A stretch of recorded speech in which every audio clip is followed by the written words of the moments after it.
Name select பண்ண அவசியம் இல்லை. ஹலோ Shake, கேக்குதா? ஹலோ Shake, அது இல்ல அது இல்ல இது ஷேக் இருப்பா கேக்கும். ஷேக் ஷேக் ஷேக் கேக்குதா? ஷேக் ஷேக் ஷேக் ஷேக் கேக்குதா? நல்லா கேக்குதுல்ல? அவ்வளவுதான். இதுதான் மைக் சரியா இருக்கு. சிறப்புனா இந்த கேட்டு வச்சிருங்க. ஓ மேல யாரும் பேசலாம் இன்னும் நாங்க வச்சுக்கீங்க.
No.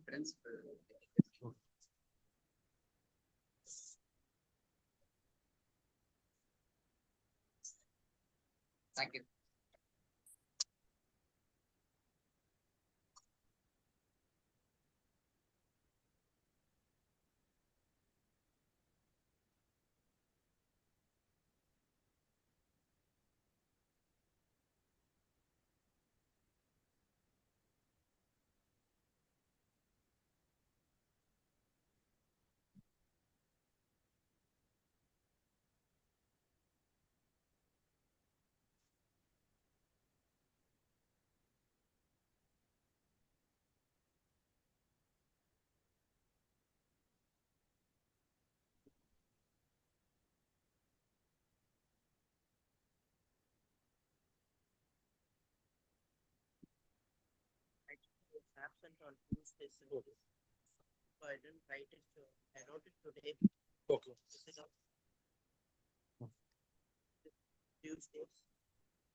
No. No.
Wait a minute.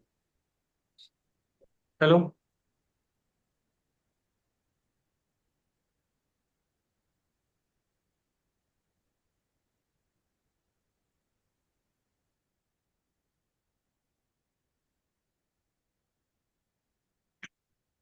கேக்குது அப்புறம் என்ன? Hello hello.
So, a very good morning, everyone.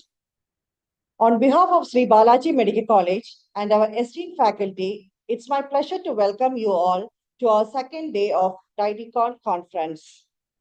We are truly excited to have such a dedicated group of healthcare professionals joining us for this important learning opportunity on stress management.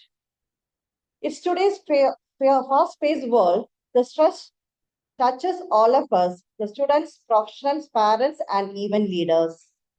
This event brings together the experts and thinkers to help us understand the stress, its impact, and effective ways to cope with it.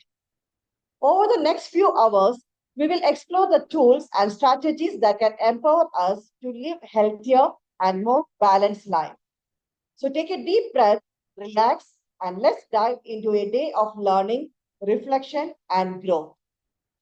We encourage you to actively participate, ask questions, and share your experiences throughout the session, where we all learn from one another.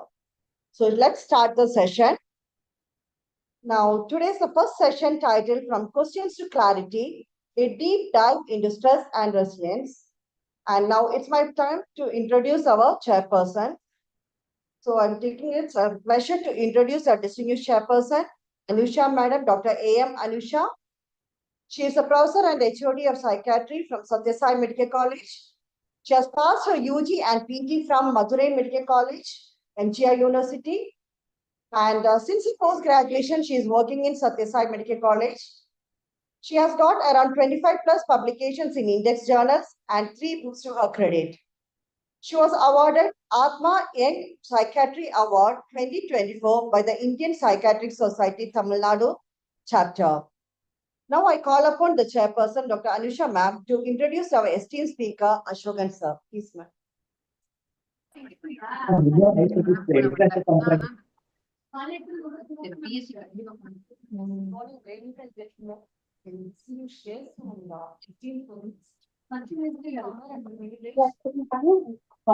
introduce a remarkable speaker, Dr. Ashokan sir, a luminary in the field of psychiatry, whose contributions have an indelible mark on academia, clinical practice, and the broader medical community.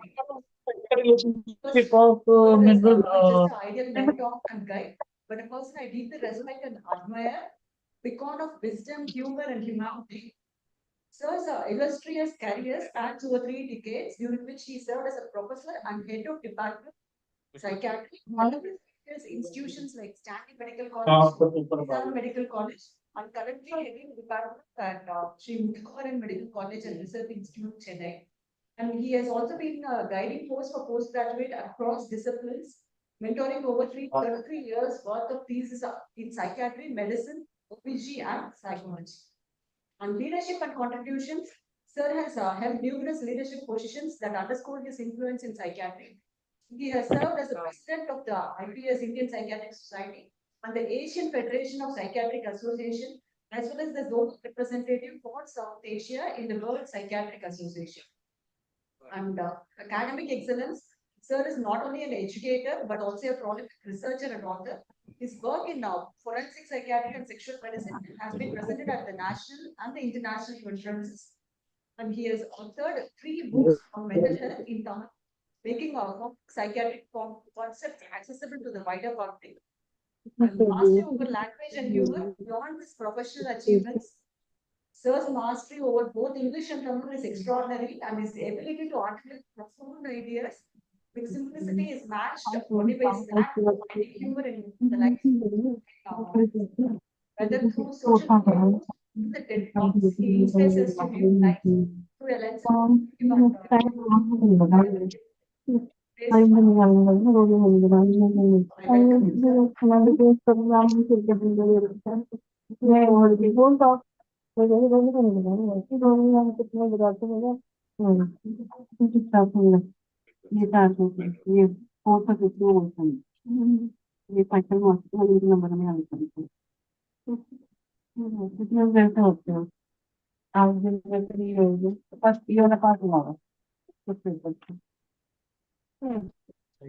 This is amazing point. Faculty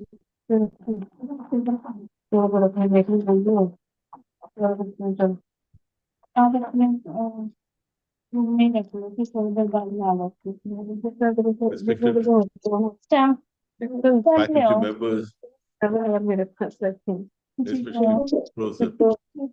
Professor Kanti Dinada, respected chairperson, Dr. Anuswam, and friends. My topic is on stress management. Another 40 minutes. I'm going to dwell on certain issues like what is life and what is stress and what about our academic milieu that is really, precipitating or perpetuating stressful issues and how to overcome.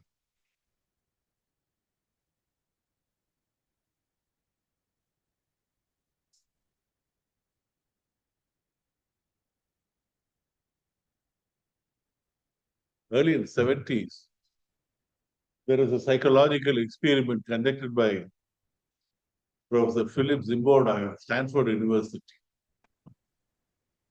I think ethical issues were not considered at that time. Students with the same IQ and the same personality profiles, they were divided into 2 groups. And one group was asked to portray the role of the prison officials. Another group was asked to really depict the role of prisoners. And they were about to continue this particular experiment for 2 weeks, but unfortunately, they had to cancel that particular experiment because students who portrayed the role of the prison officials, they started torturing the other students who acted like prisoners. I think your real face, that will be known when you are really given power or when you become subservient to power. That's what Khalil Gibran says. The reality of understanding a person is not in what he says, but in probably what he cannot say or what he does not say. In every man, there are 2 men. One man is sleeping in the dark, another man is awake in the light. We are not aware of the other man sleeping in the dark unless until we come across a conflicting situation. What is life? There are so many definitions available about life, but as a psychiatrist, the definition given by the 2nd century philosopher Lucian is the most appealing to me. Life is a ridiculous confusion. It is a chaotic chorus. It is a kind of a drama stage where people assemble, shout at each other at their own will till the impresario removes them one after another.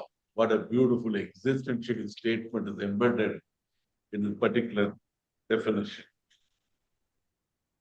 It's worth remembering another aphorism by the French philosopher René Descartes, cogito ergo sum. The literal meaning is, I think, therefore I am. This is the thought process that is really differentiating from my previous ancestors. With the thought process, I'm able to retrieve the incident, event happening that occurred long time back. With the very same thought process, I'm able to anticipate and fantasize the futuristic issue, and the very same thought process, I'm able to be in tandem with the present event, and probably, I'm able to be with an expected level of the social milieu and considered as normal. So it is a thought process that is defining me, that is defeating me to understand, analyze, decipher, conclude an individual, focus on this thought process.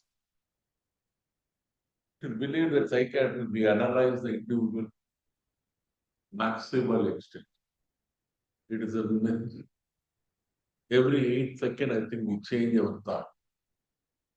Almost daily, we harbor 7,000 to 11,000 thoughts. Ladies and gentlemen, I think this is with reference to male psyche. I don't know statistics about female thought process.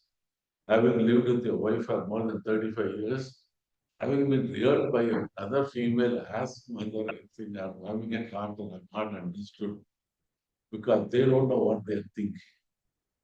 Don't try to analyze, understand a female psyche. What is stress? When you get up in the morning and look at the mirror, you see your image. நம்ம அப்பதான் சொல்லியிருப்போம், madam இந்த சைட்ல பாத்தீங்கன்னா நீங்க காதல் மாதிரி இருக்கீங்க, ஒரு இடம் இல்லை. பட் அது கொஞ்சம் நல்லா இருக்கும், எங்கேயோ சந்தோஷமா இருக்கும். You look like Kamal Haasan. தூரம் நம்ம ஒரு 4 கிலோமீட்டர் தூரம். But the fantasy is there. எப்படியா இருக்குமோ, but reality is different. Fantasy is different. You are not seeing your image. You are seeing your impression about your image. போதே நான் கமல் மாதிரி இருக்கணும், காதல் மாதிரி இருக்கணும், காதல் அங்க நிற்பா, உன் மூஞ்சுக்கு தெரியாது. Because the same image is allowed to be seen by another person by a different angle. அவன் பார்த்துட்டு மூஞ்சியா என்ன கண்ணாடி முன்னாடி நிற்குதுன்னு நினைப்பான். So what you think is your fantasy and what exactly is depicted is reality. And how far they are incongruous, that decides our normality or abnormality. Problem of stress is the discrepancy between what is happening and what should be happening. So we always dream that life should be stressless. Stressless life is a dream of an angel. But unfortunately, only 2 people are virtually free from stressful issues. The actor fool is not in a position to know about the nature of the consequences of his behavior. Or the person who had really gone to the level of enlightenment, who considers anything and everything as the same. Only these 2 people are virtually free from stressful issues. Even Mahatmas are not an exception. My example, ரொம்ப படிச்சவன் ரிலாக்ஸ்டா, எங்களை மாதிரி படிக்காதவன் பயங்கர ரிலாக்ஸா, 2 பேரும் ஒரே லெவல்ல. சம்டைம்ஸ் உங்களுக்கு தெரியாம இருக்கிறது ignorance is the bliss. டென்ஷனே இருக்காது. I still remember my microbiology viva. They are asking questions. நம்ம அப்பதான் நம்முடைய பேசாம இருக்கோம். நினைத்தாலே நினைக்கும் ஹீரோயின் மாதிரி titubation was the only response. அவங்க என்ன நினைச்சுக்கினாங்க, எனக்கு ஆன்சர் தெரியல, அவங்களுக்கு தெரியாது எனக்கு கொஸ்டினே என்னன்னு தெரியாது. That was my problem. That was not a stress at all. So you need to have stress. Stress is the spice of life. If you sincerely ask me who is the best teacher, the last mistake I've committed, because only from the last mistake I learned something. The guy I don't commit repeatedly, and repeated out, புது class teacher வந்துட்டு ஒரு classroom of teachers வேண்டாம். Try to learn from my previous mistakes. And You know pretty well it is affecting your thought. It produces changes in the psychological mechanism. Emotions are affected. There is a behavioral change. At each level, we have prevention, either primary or secondary or tertiary. You need to have stress. If stress is present, if anxiety is there because of the stress, the first reaction is your sympathetic activity, sympathetic system will go for a hegemonious level, and you need to have some kind of an anxiety that will definitely improve your performance. But unfortunately, if it crosses the pathological level, it will ruin the performance, and it's what Yarki's Dodson last states. Why present medical students are more stressed? A physician or a therapist is a scientific healer. In the beginning of the 20th century, Sir William Astor, the father of medicine, he said, with a sound scientific knowledge, if you analyze the patient profiles, you would be really reaching the place of differential diagnosis from where you can travel to the destination of final diagnosis. Ordinary physician treats diseases. Great physician treats patients. That was his statement. Gone all the days where doctors are considered to be demigod. 1992 saw the emergence of evidence-based medicine, and subsequently 1993 patient-centered care. And in 2000, there was a much emphasis of integrating evidence-based medicine and patient-centered care. And for this, they highlighted one important variable called communication. Communication, of what I mean, it is not indulging in lengthy verbatim. The fundamental aspect of communication is listening. What we try to really employ the technique with the spouse, that is hearing. Hearing is just perception of the audible format, Vittigara. Understanding the meaning of the audible format is listening. A therapist should listen in such a way that patients are interested in talking to him. And the therapist should talk in such a way that patients are interested in listening to him. Then, 2007, there was a campaign for including the patient's decisions in the treatment-related activities. And probably that really saw the concept of informed consent. 2013, analyzing proteomics and metabolomics, patient-centered medicine, that really emerged. And 2000, by understanding the genetic treatment strategies were formulated and disease was prevented. COVID-19 is a watershed moment. Everything was digitalized. We saw telemedicine, e-medicine, and m-medicine. The future medicine is going to be personalized, patient-centered precision medicine. To be a therapist in future, just possessing the scientific knowledge and technical advancement is not enough. One has to be emotionally competent. He or she must have high EQ. What is EQ? Emotional cohesion. Understanding your emotions, understanding others' emotions, patients' emotions, understanding the interaction between these emotions and others' emotions, and trying to get the best beneficial effect this interaction. Second, he has to be culturally competent. Making a diagnosis of diabetes mellitus is not enough.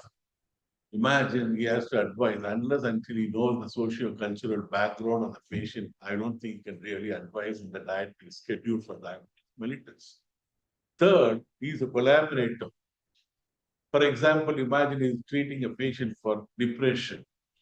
And imagine the person is probably going for suicidal ideations, and because of that, lithium is added anti-suicidal drug. And the female is becoming pregnant, and during first trimester of oogenesis, it's very difficult to continue lithium because of the deleterious possibility of tension along.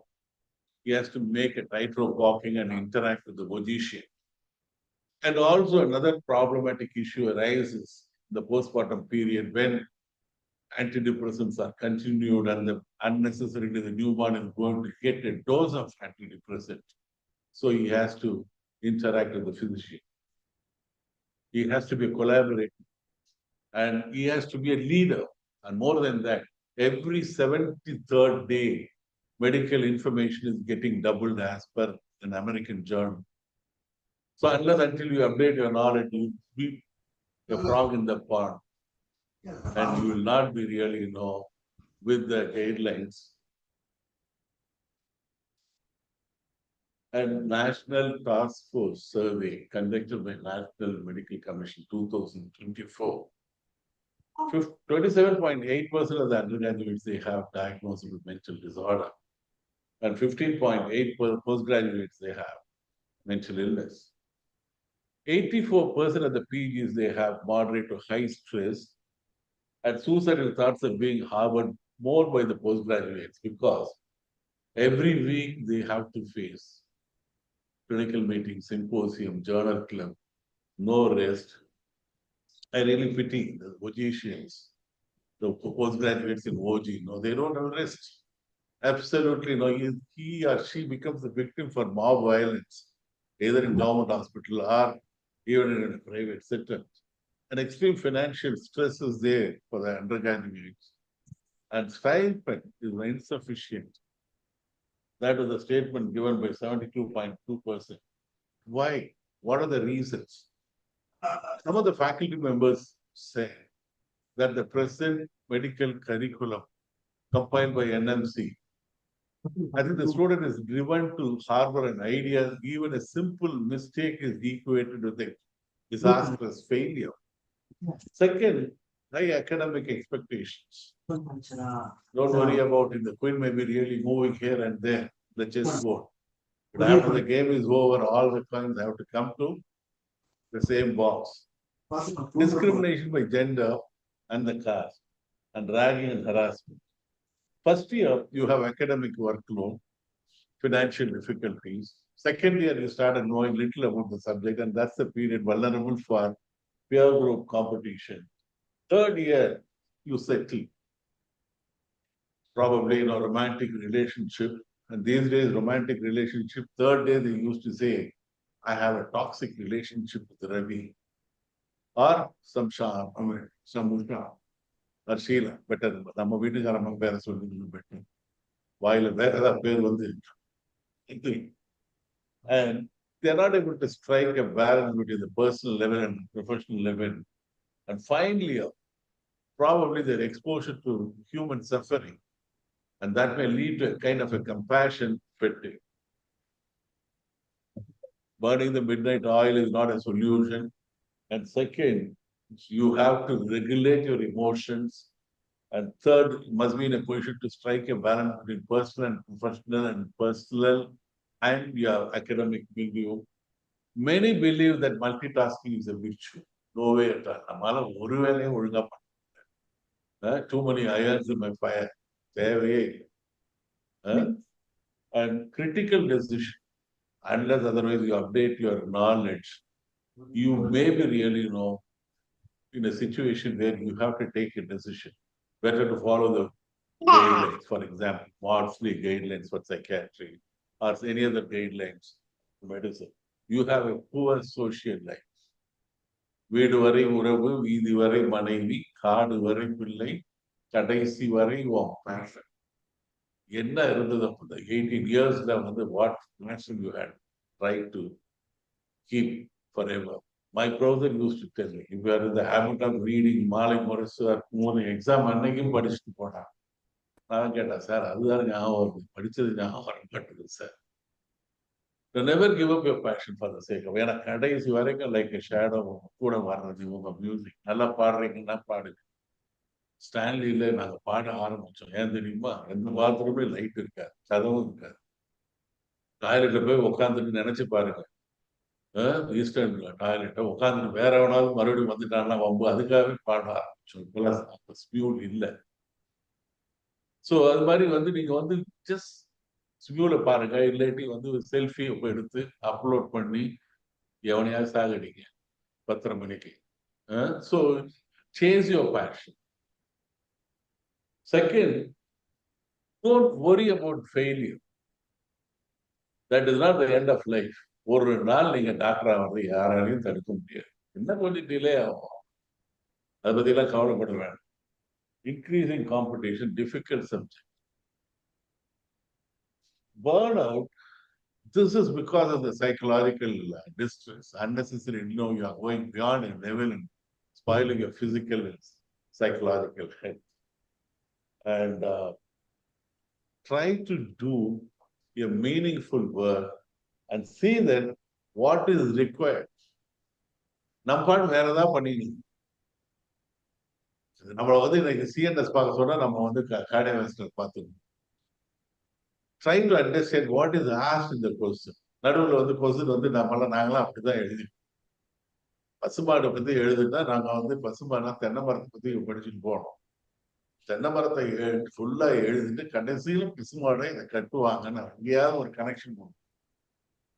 So something similar to that, I think try to do what is expected from you. Do you remember this lady? Anybody from the audience? She was criticized for her overweight, racism, and she was sexually abused repeatedly by her own cousin and another friend. எப்பொழுதுமே இந்த மாதிரி களவாணிங்க 2 பேர், ஏன்னா இவன் மட்டும் மாட்டிக்கூடாது. She became pregnant at the age of 14 and that delivered male baby died 2 weeks later. Nothing deterred her. She passed her school with the honors. Then she joined as an anchor, became an international celebrity, Oprah Winfrey. The reason for this kind of success is resilience. She really fought to them. All the life events are negatively tuned. சில பேர் சாபம் வரம் வாங்கி வந்த மாதிரி சொல்லுவாங்க, சில பேர் சாபத்தோடவே பிறந்த மாதிரி. But this lady, sheer resilience was the reason. You must be remembering Viktor Frankl. Viktor Frankl was a neuropsychiatrist. He was arrested by Nazi regime. He was first placed in Auschwitz concentration camp and subsequently was detained in Dachau camp. His parents were murdered, wife was murdered, and brother was killed. And he lost everything and he became like a solitary reaper. He had sleepless nights. Every day by 3 o'clock or 4 morning, before the dawn, he used to gaze through the window. And அப்படியே இந்த வானில் உள்ள நட்சத்திரங்களை, விழிகள் வானில் உள்ள நட்சத்திரங்களை வருடினாலும் கைகள் என்னவோ பற்றுவது என்னவோ ஜன்னல் கம்பிகளைத்தான் சொல்லிட்டு ஒரு முதிர்கண்ணியை பத்தி மேத்தா எழுதினார். திருமணமாகாத ஒரு முதிர்கண்ணி. கிட்டத்தட்ட அந்த மாதிரி ஒரு நிலம். One fine day before the dawn, he had a flash of mind. I think negative incident nobody can prevent. இந்த உலகத்துல நடந்தா ஆகும். நமக்கு நல்லது பண்றாங்களோ இல்லையோ ஒரு கெட்டது யார் வேணாலும் பண்ண முடியும். Nobody can prevent it. We call it as a stimulus. I cannot prevent any stimulus. But before responding, I repeat, before responding, I have freedom of choice. What is that? I have the freedom of choosing the response. The freedom of choosing that particular response, I think this is me. I am in the driver's seat. As long as I'm really taking the decision in which way I have to respond, I think nothing can affect me. The concentration camp, I think people are not thinking about future. They were dying due to malnutrition, gas, and probably it was the most dehumanizing milieu. I think even in that state, Viktor Frankl, I think, he looked for a meaning for love, meaning for empathy, meaning for sustenance, meaning for existence. The response, let it be anything. Anything can occur, but I am going to be different. And he hypothesized and formulated logotherapy and written a book, Man's Search for Meaning. If at all there is one survivor's Bible in the last 100 years, one should really read, I would suggest this particular book, Viktor Frankl's Man's Search for Meaning. are available in Amazon. What is resilience? It is probably adaptability in adverse situations. When you have a problem, immediately you get stagnated at the point. You don't think about solution. You never get stagnated as a point. Start thinking about the solution and start flowing like a river. It is not just merely bouncing back. Every time when you get up, you try to learn a lesson, you try to improvise yourself. It's like climbing a mountain without a trainer. How to really, build resilience? There are 7 C's. One is the competence. Think about the qualities you have. Second, confidence. Confidence is nothing but ability to utilize those qualities. Third, connectedness. When you have a problem, never become detached. Try to connect with the personal level, familiar level, and social and character. That is a fundamental aspect of one's own personality to differentiate what is right and what is wrong. This is the problem. I'm just thinking in this direction about my solution. Is it right or is it wrong? Try to really analyze in a logical way. And contribution, that is a motivating factor. Coping is nothing but actual dealing with the stressful issues. And control, while dealing with the stress, always think that the locus control is within you. If something goes wrong, something becomes successful, I'm responsible. If I become successful, I'm responsible. If I'm becoming a failure, I think others are the reason. Never do that. People who believe that locus control is within themselves, they have a better stress tolerance and better resilience. Martin Seligman, he gave a beautiful concept called learned helplessness for depression. While explaining about depression, I think the person will go for a negative view of self, future, and environment. He'll give up everything, and that's a concept called learned helplessness. He advocated when you're facing a stress, just come out of this 3P factor. One, personalization. I'm the only person who is affected by problems. Others are probably, they are said to be in a blissful state. Never think, never compare. Never live and lead your life with a script written for others. Second, pervasiveness. All of that. This is going to affect all the facets of my life. Never thinking that. Third, permanence. This is going to last forever. No way at all. Come out of these 3Ps. Develop a survivor mentality. நம்மளாம் இது பண்றோம்ல very ஆப்டிமிஸ்டிக்லி சொல்லுவாங்கல்ல எல்லாம் கல்யாணம் பண்ணா சரியாயிடும் அவனை இன்னும் நான் தேடின்னு இருக்கேன் 10 பொருத்தம் இருக்குன்னா எனக்கு கல்யாணத்துக்கு முன்னாடி 0.5 கூட இல்லை நம்மளாம் இல்லை ஒரு ஆப்டிமிஸ்டிக்கா இன்னும் போயின்னு இருக்குல்ல வாழ்க்கை நான் பேசுறது ஈஸியா நான் கேட்காதுன்ற ஒரு தைரியத்துல பேசி try to regulate your emotions. Never react in an emotional way when you have a problem. When you are dealing with your spouse, lover கேட்பான் வேணா நமக்கு நல்ல ஒரு அடிமை ஹஸ்பண்ட் கேட்க மாட்டான் ஒய்ஃப் கேட்கவே மாட்டான் அப்படியே வந்து ஐ திங்க் பேசாம அப்படியே கொண்டு don't show your emotions when you have a problem, when you have a stress.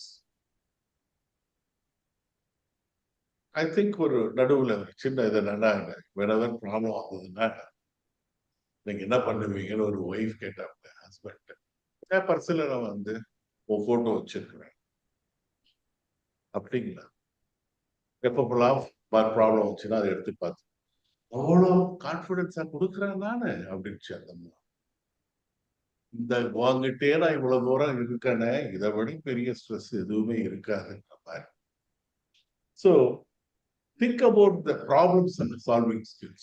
Retrospectively, you would have really faced many problems. Many life events could have occurred in a negative way. How you really managed, who helped you at that situation. Try to get all this information and have some self-compassion. I'm not saying that you have to become narcissistic because if you have compassion, that will escalate the self-esteem. If you have a better self-esteem, I think endorphin level would increase. If endorphin level is the increase, the reward area called nucleus accumbens and ventral pallidum, I think they're said to be in a hyper excited level. And your attention is good, concentration is fair, judgment is fantastic, and you'll be like a settled batsman in the 10th over. You would see the cricket ball, something like a football, and you would be in a position to smash the ball for fours and sixes. Again, you should not go for a grandiosity. Man, top to no, go to that level. And seek social support. Man is neither dependent or independent, he is interdependent. That's what Stephen Covey says.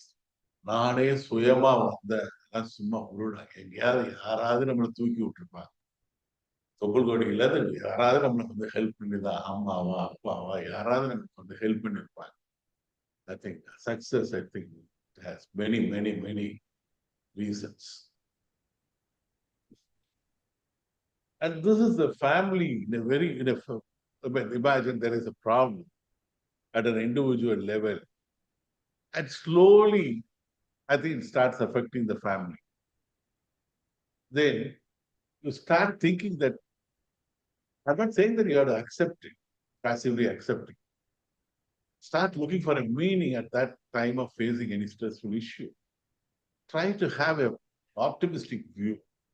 Third, go for a higher level of understanding. Your spirituality. Spirituality, I think that doesn't mean that vodka, right? Not that.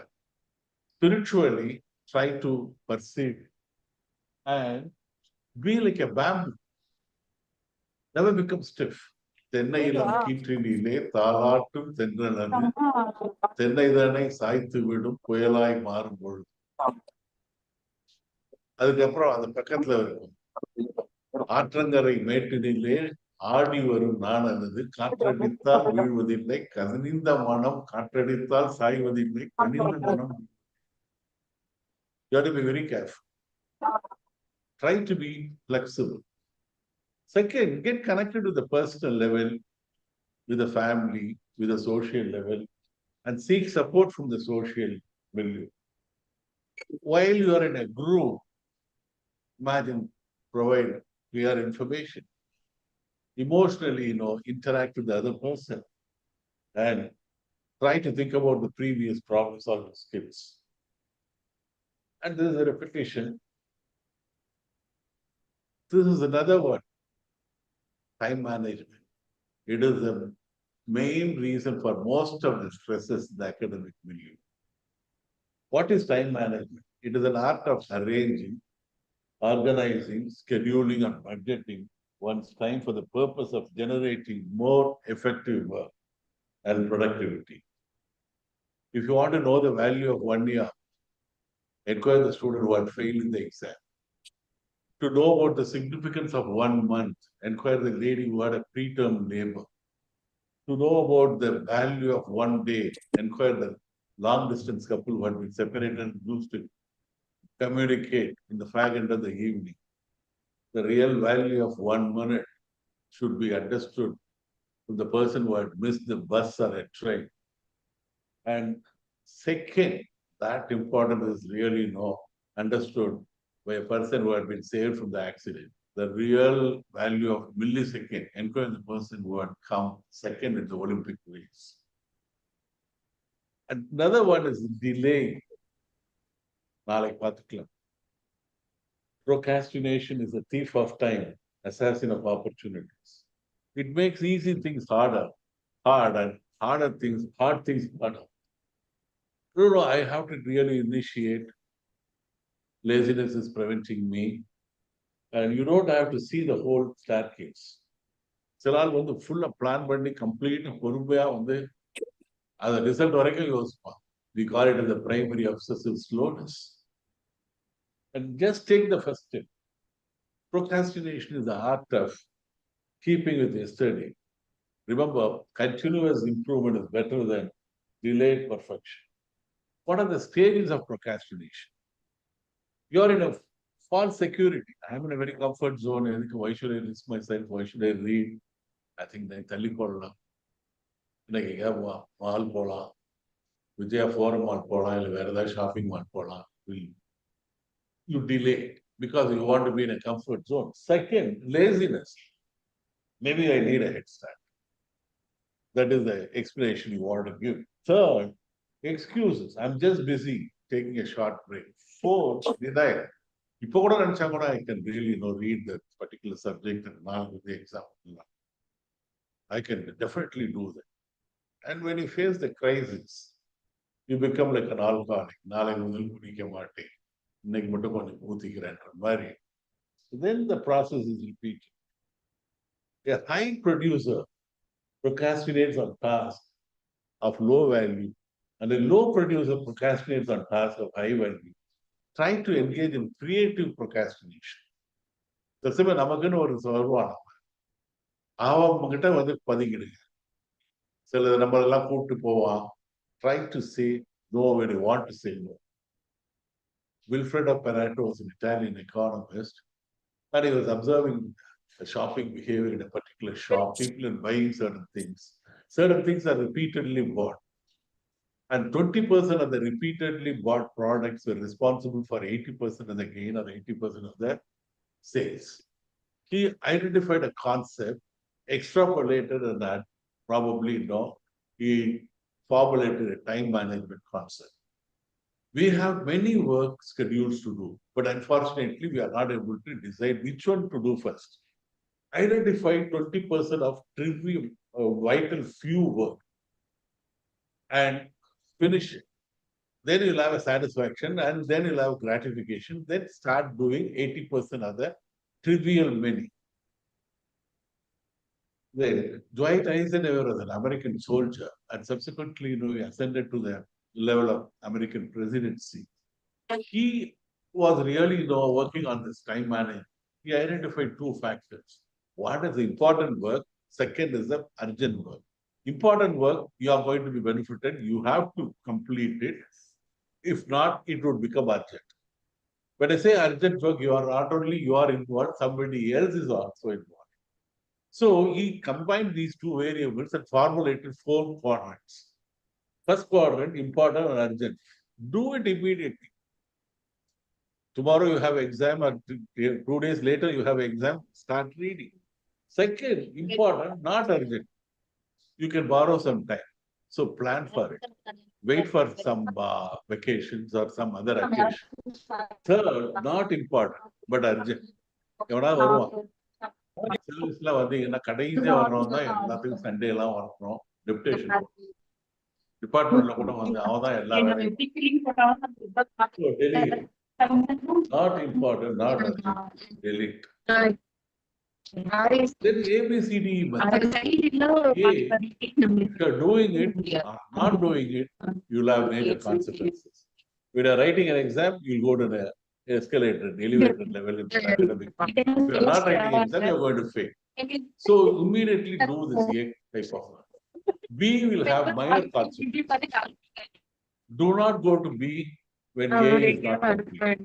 B, nice to do work. நம்ம வந்து Donald Trump மாதிரி Elon Musk மாதிரி message வருதா, நம்ம பக்கத்துல அல்லங்கையே அனுப்பியிருக்கோம். அப்பப்போ கொஞ்சம் email எல்லாம் பார்க்கறது, மெசேஜ் பார்க்கறது. Do it in the leisure time. D, delegate. E, eliminate. There is a 6P form. This is with reference to how to read during your study holidays. Proper prior planning prevents poor performance. Imagine a situation where you have to read general medicine and you decide that it will be consuming 100 hours. And if you start reading general medicine in the 100 hours, very few people would be in a position to complete it. Instead, you allot 10 hours for planning. And during the 10 hours, I'm going to allot more time for neurology and more time for cardiovascular system and more time for pharmacology. Should I read psychiatry or not? But probably, if you spend 10 hours for planning, most of us would be in a position to complete the study within the time frame. And SQ3R method. This is another way of reading. S is survey. Take a book, like a Eagle's Eye, I think probably conduct a survey. This book has got 15 chapters. so many definitions. And second, question: how, what, when, where. Formulate questions. Third, find out answers and write in your own words. Take it, not at the time of examination. Read. Then after that, recite. During the recitation, read aloud and prepare your own notes. It's easy to really follow your notes than the printed notes or than the textbooks. Last is review. Conduct a quiz, conduct a written examination, or probably visually, ask a question on a particular essay on a topic and try to visualize the answer. Practice single-handedly. Morning 6 o'clock, if you start reading biochemistry, read biochemistry. 6 to 6:30 biochemistry, 6:30 to 7 physiology, 7 to 7:10 probably anatomy, and 7:15 sun music.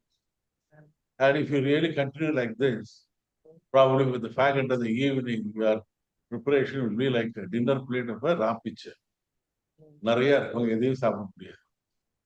So read one particular subject, finish it, then switch over to another subject. How we learn? 5% lecture, right? 10% reading. And remember, 50% discussion. Last two slides. And 90% while teaching others. If somebody is probably, your friend is probably, when you're having a food in the mess, try to discuss, try to really teach him, and he definitely will remember. Right. I'll just consider the time. I'll just switch over.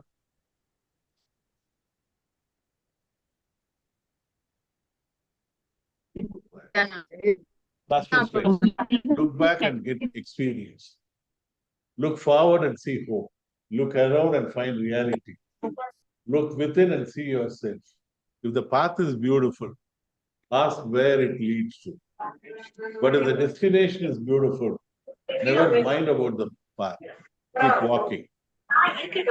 Eat well, sleep well, read daily, avoid postponement, talk to your parents almost daily, chase your passion, read other books, not only textbooks, socialize, show gratitude, never compare, upgrade with technology, and try to be simple.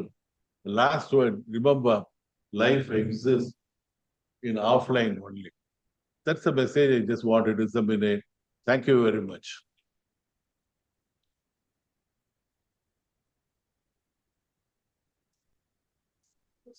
So last slide was really catchy in this, especially if digital kids need to understand that. Thank you very much, sir. Shall we have the questions after the inaugural function?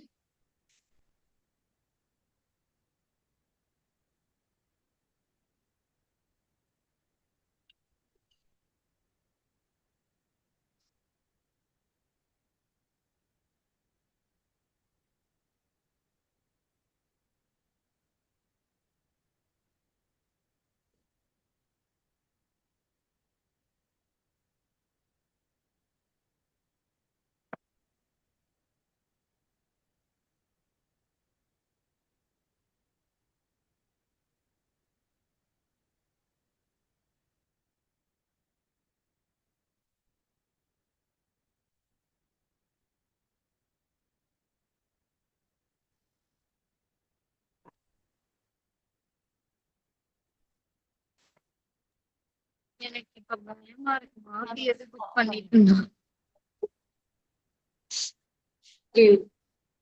வந்து ticket 12 ticket பயமா இருக்குடி. அப்படிதானே return எல்லாருக்கும் 8 பேருக்கு பண்ணிருக்கேன். Date இது ரெண்டுமே சென்னைன்னு இருக்கு. இதுல நான் ஷேர் பண்ணது மாத்தி ஷேர் பண்றேன்னா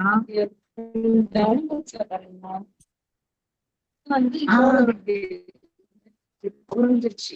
நான் கடைசியா புக் பண்ணது இங்க இருந்து போறதுக்கு தான் புக் பண்ணேன். ஃபர்ஸ்ட் அங்க மார்னிங் புக் பண்ணது ரிட்டர்ன் தானே. அவளும் கோயம்புத்தூர் to சென்னை, நானும் கோயம்புத்தூர் to சென்னை. 7ஆம் தேதி. நான் பண்ணது இங்க இருந்து போறதுக்கு 2மே 3ஆம் தேதி சென்னை to கோயம்புத்தூர். அன்னைக்கு வேற டிரான்சாக்ஷன் காசு டெபிட் ஆயிடுச்சு. Ticket payment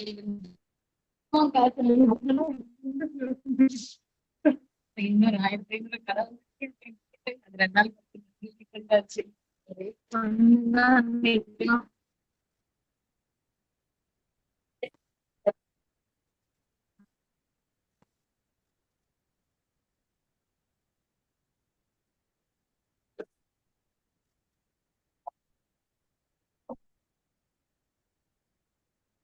Thanks for it. நேத்து நம்மளதெல்லாம் டிஸ்ப்ளே பண்ணாங்க பாத்தீங்க.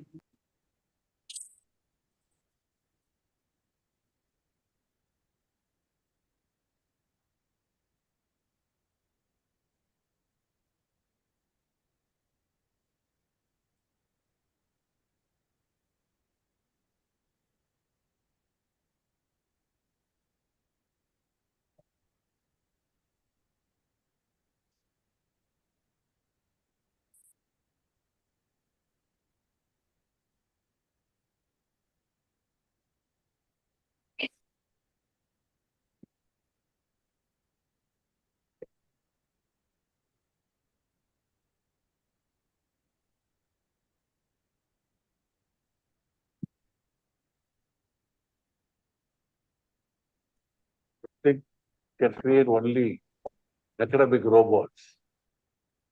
And right now, you need to have life skills. Without the syllabus, we were learning life skills.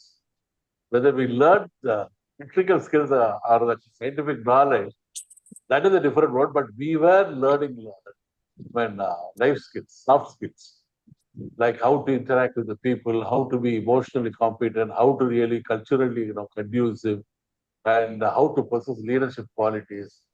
Those days, I think they were better because there was an interaction in a particular unit.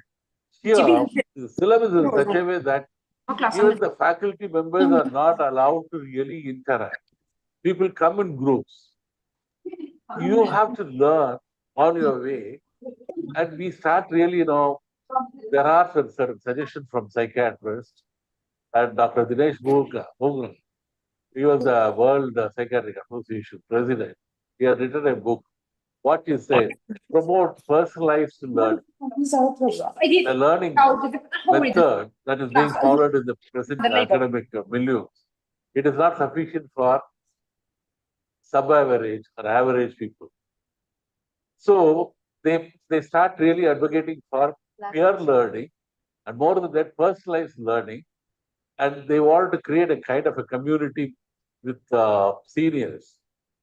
Seniors and juniors, I think they form a community with the faculty. And if they have any problem, I think they can interact and clarify some of the doubts. Yes, it is definitely pressurized. Internal assessment. And in fact, another suggestion from psychiatrists, there is a beautiful book, especially about this academic curriculum. They should not be, while announcing the results, just publish the number rather than the name. See, if I were mentally ill, I have a stigma. More than that, I have a perceived stigma. What this man would think about my mental condition. Perceived stigma of another individual, that is affecting more. If I fail, I'm feeling for it. More than that, I have become a failure, probably in the presence of, in the eyes of another person. So they want to just publish numbers. This is one. And instead of giving marks in a numerical way, just grade, pass, fail, that's all. Our grading system.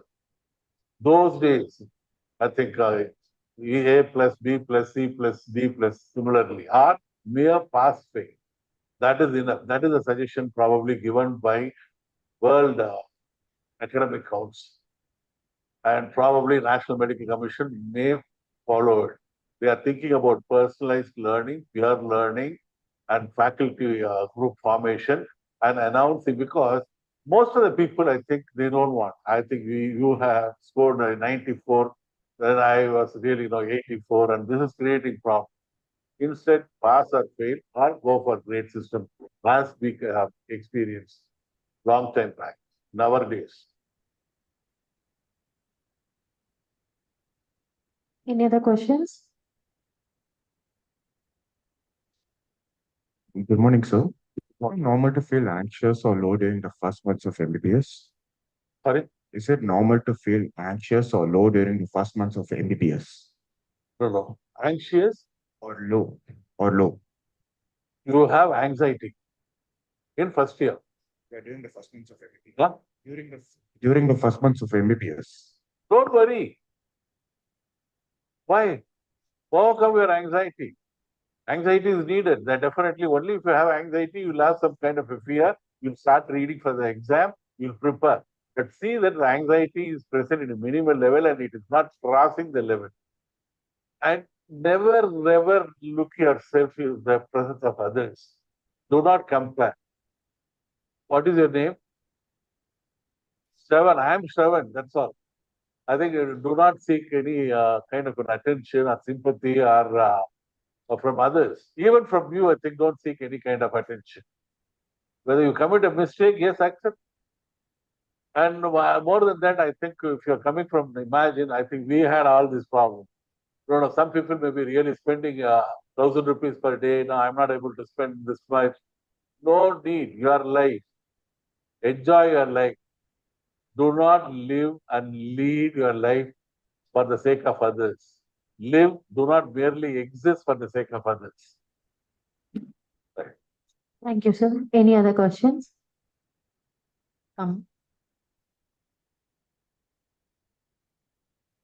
Hello, sir.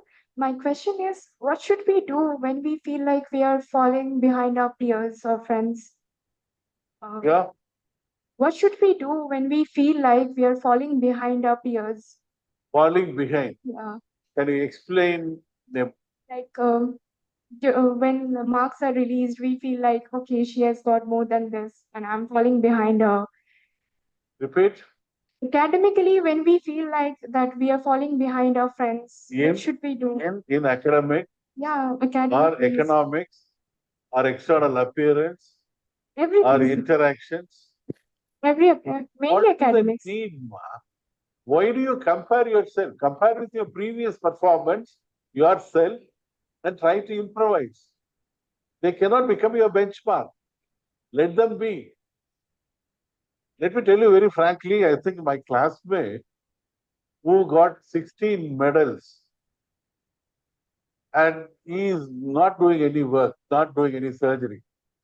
Another classmate, both are my good friend of every year he failed. He is a reputed cardiothoracic surgeon in Apollo. அதுக்காக fail பண்ணணும்னு சொல்லல சொல்றேன் ஏன் why do you compare with other people? சமயத்துல when you look at a movie, parents are very good. சினிமாவில் ரொம்ப நல்லா இருக்கும். அப்பா வேற நம்ம கூட தண்ணி அடிப்பார். ரொம்ப நல்லாதான் இருக்கும். அதுக்காக எங்க அப்பாட்ட போய் நான் ஆரம்பிக்க முடியாது. ரொம்ப கஷ்டமா இருக்கும். Never compare. This is your life. Don't worry about your economic status, your academic status. Nothing wrong. I mean, why do you convert other people, your peer group, as your judges? Right? Let me tell you very frankly, I was from a very ordinary, இன்னும் ஆர்டினரியா தான் இருக்கேன். ஒரு house surgeon முடிச்சுட்டு போயிட்டு ஒரு அப்பெல்லாம் 2000 rupees ஒரு கேங்ல சேர்ந்து எல்லாரும் போய் ஹோட்டல்ல சாப்பிடுவோம். நல்லா எனக்கு பார்த்தாலே தெரியும். 2500 rupees வந்து கான்ட்ரிபியூட் பண்ணணும். என்னால முடியல. நான் சொல்லிட்டு ஒரு தடவை 2500 முடிச்சுட்டு என்னால வரல. நான் ஏன்னா என்னால காசு இல்லைன்ட்டேன். நீ நாங்க கான்ட்ரிபியூட் பண்றோம். எனக்கு அது கொஞ்சம் என்னுடைய இது கொஞ்சம் ஒதுக்கிட்டேன். I can't move with the guy who can spend 2500 rupees at that time. எனக்கு அதுல ஒன்றும் வெக்கமே இல்லை. ரைட்? இப்போ நிறைய வந்து பாஸ் இந்த மாதிரி ஸ்ரவன் அவ்வளவு நிறைய முடி இருக்காரு. நான் அவர் பார்த்து பொறாம பண்ணலாமா? This is myself. I should accept it. வேணா ஒரு wig வாங்கிக்கலாம். Thank you, sir. Any other questions?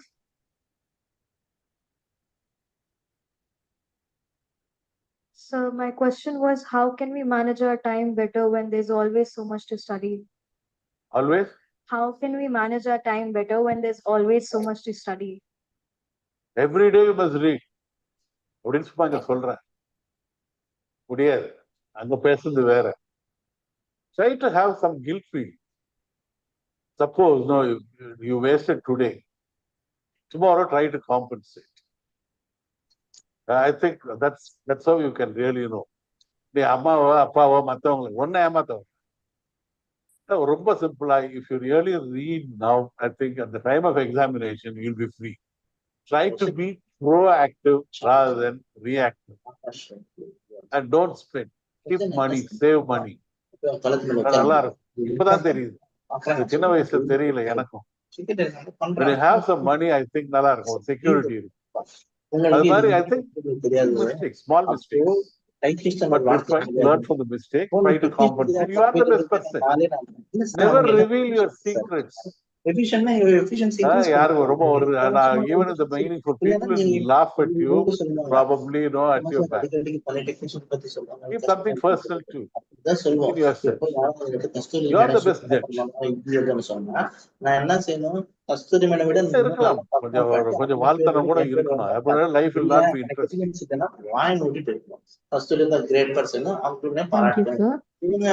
Thank you, sir. We live in a very monotonous life, like eat, work, and sleep. In that life, how can we find a passion? சாப்பிடுறது நல்ல fashion ஆச்சுப்பா. நல்ல கலப்பா கட்டு பிரியாணி சாப்பிடுறீங்க, ஞாபகம் இருக்கீங்க. இங்க ஒரு பயங்கர பரோட்டா கடை இருக்கு. Eating also is a passion. Anything is a passion. Even if you really, if you start enjoying your daily physiological activity, like நல்ல ஒரு டாய்லெட் போயிட்டு வந்து அப்பா சந்தோஷமா I emptied my bowel. Enjoy. டீச்சருக்கு வந்தோம். நல்ல வேலை இந்த லெக்சரை சீக்கிரம் முடிச்சாங்க. இல்லாட்டி நாள் போயிட்டே இருப்போம். Try to enjoy. I think பெருசா வந்து I need some company to really socialize. You are the best person to really socialize. Try to be little humorous.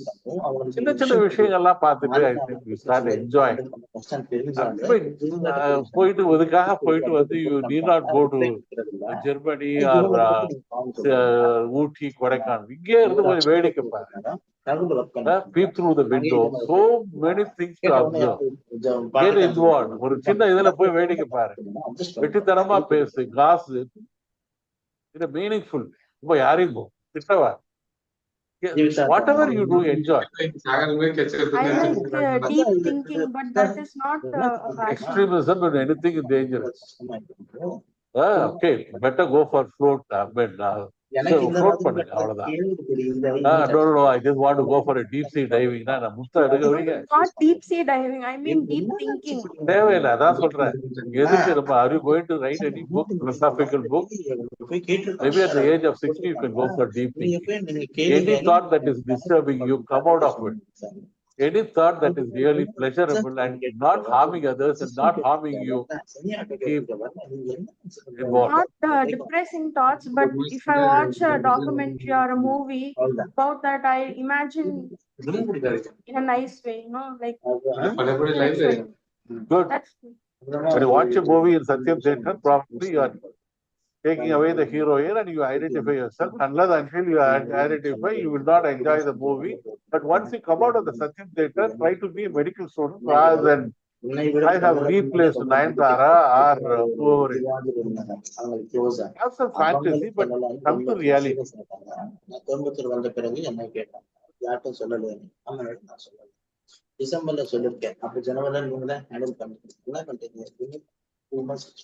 Thank you, sir. Any other questions?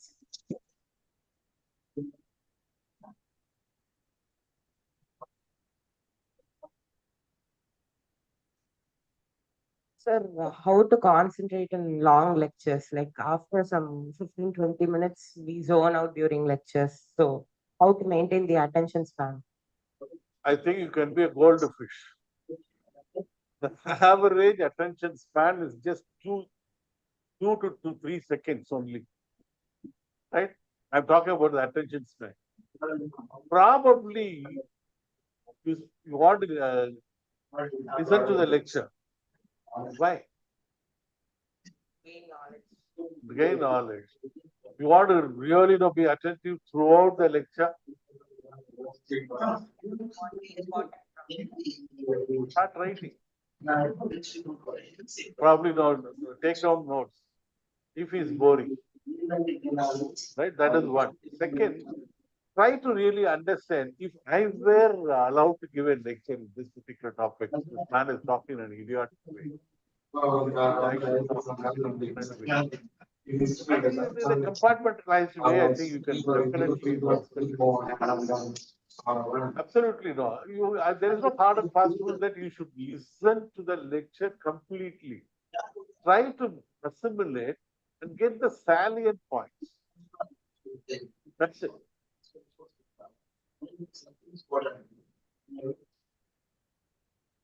Thank you, sir.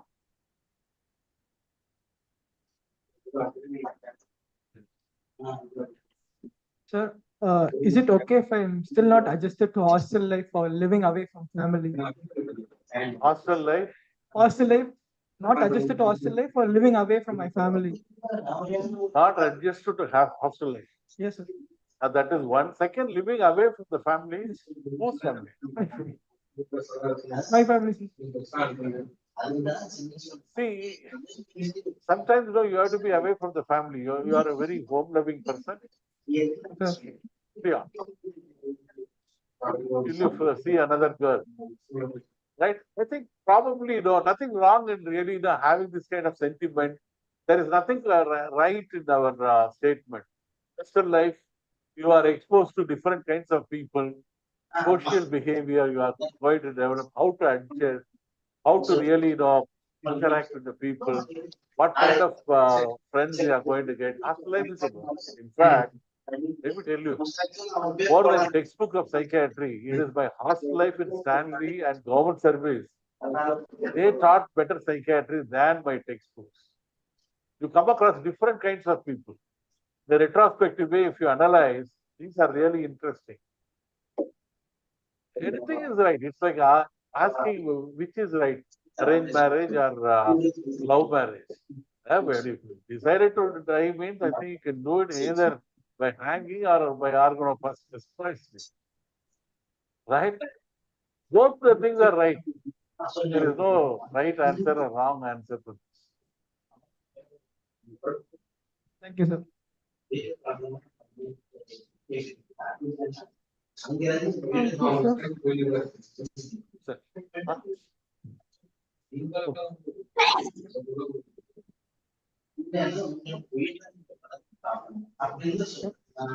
Any difference of stress management in male and female patients? Let me tell you very frankly, this is a wonderful question. Please, who's that? Fantastic. In fact, let me tell you very frankly, females, they have better stress tolerance. I was harboring different ideas. Psychologically, intellectually, socially, sexually, they are stronger than men. I tell you frankly. No, not to get brownie points. Especially after retirement. Imagine if the male is allowed to stay with the son or a daughter.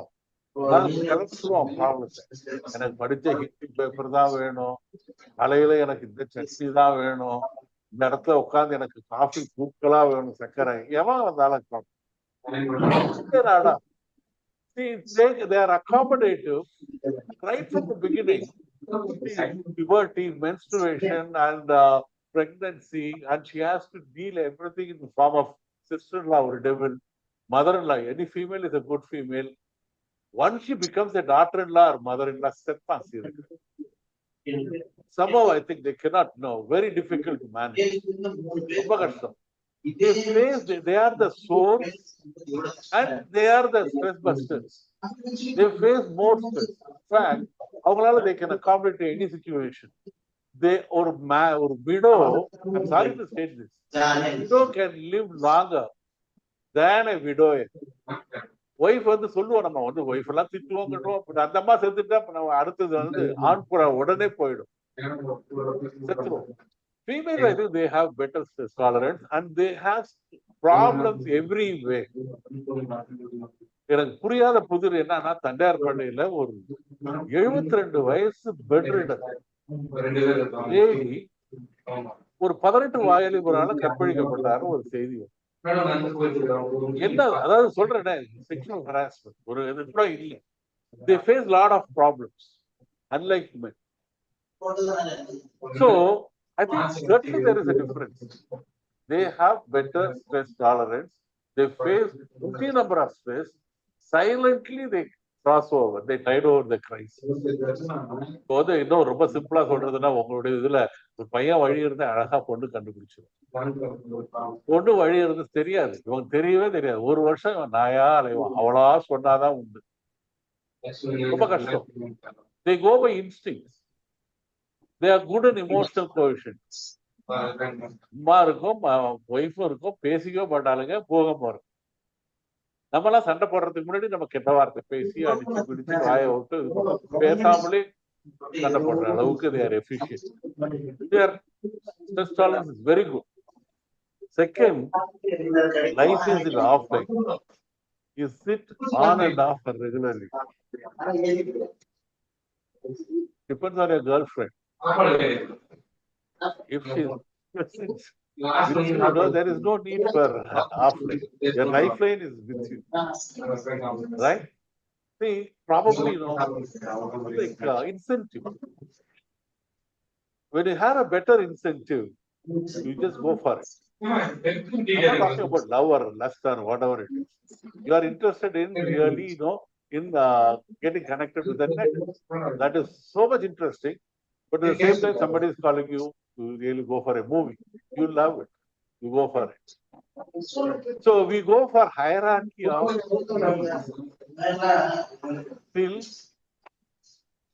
Abraham Maslow's hierarchy of needs, till உன்னையே நீ அறிவாய், self-actualization, self-realization, till then. பறக்கும்போது கொஞ்சம் probably we really start longing for our mother's milk. Then we long for our education, long for our sex, long for our marriage, long for our income, long for our power. அதுக்கப்புறம் வீடு வரை உறவுதான். சட்டி சுட்டதடா. When you really understand what is life, it is meaningless. Albert Camus, the Nobel laureate, he says, the man is constantly searching at every stage, searching for the meaning of life. அதுக்கு ஒரு பியூட்டிஃபுல்லா ஒரு கதை சொல்றேன்.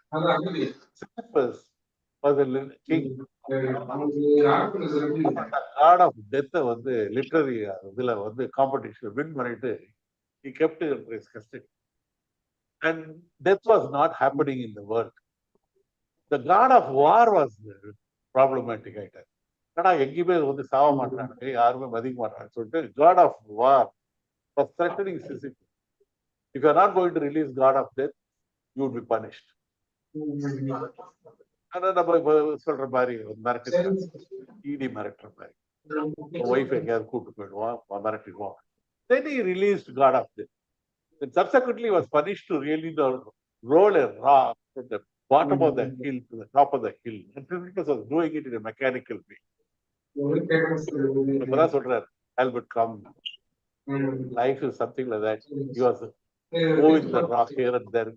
We are also living like this. When you reach success, you think that you are at the top of the hill. When you become failure, I think you think that you are in the bottom of the hill. And Sisyphus was laughing. என்னதுன்னு பார்த்தா, he was retrieving the idea of keeping the god of death under his custody. There is no meaning in life. If you think that you have a meaning in life, keep it with you. No harm. That's what Albert Camus says. There is no meaning. Absolutely.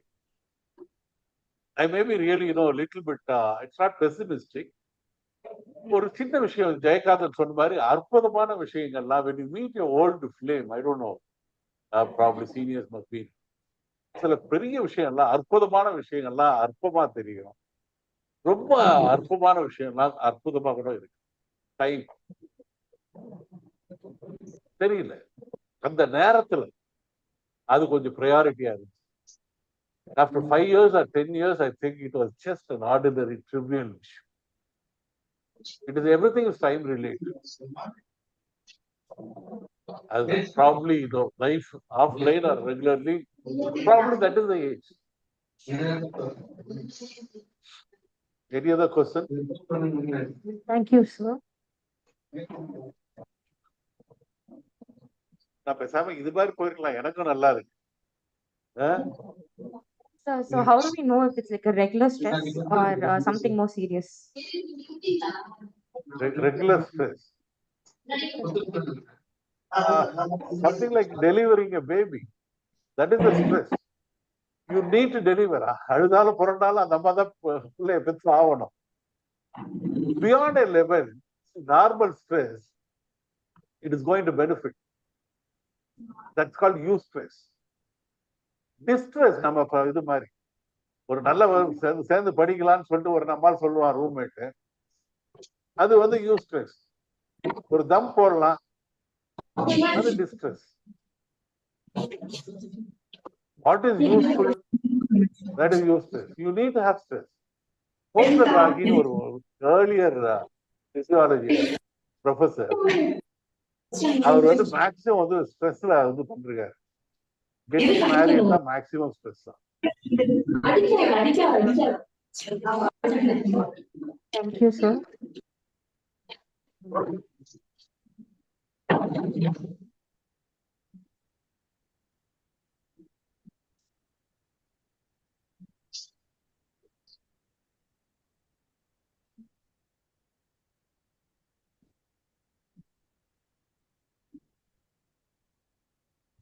Thank you, sir, for your wonderful answers.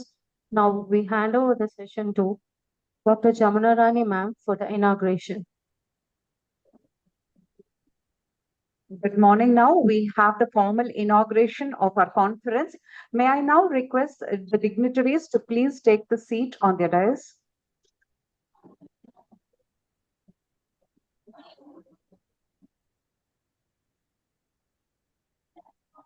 Chair irukka.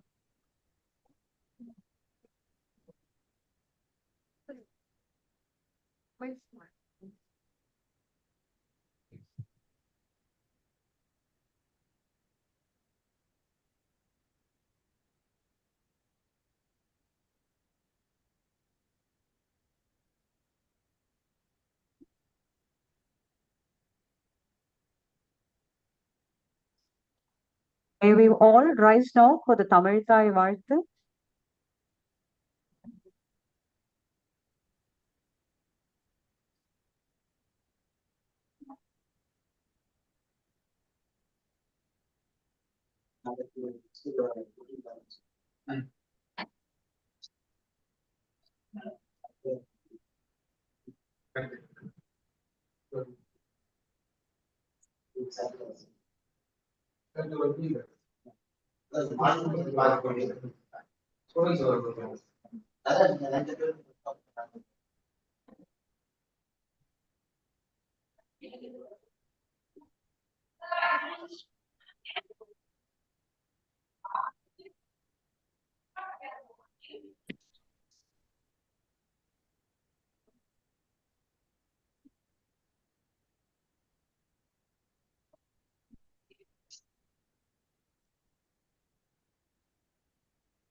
To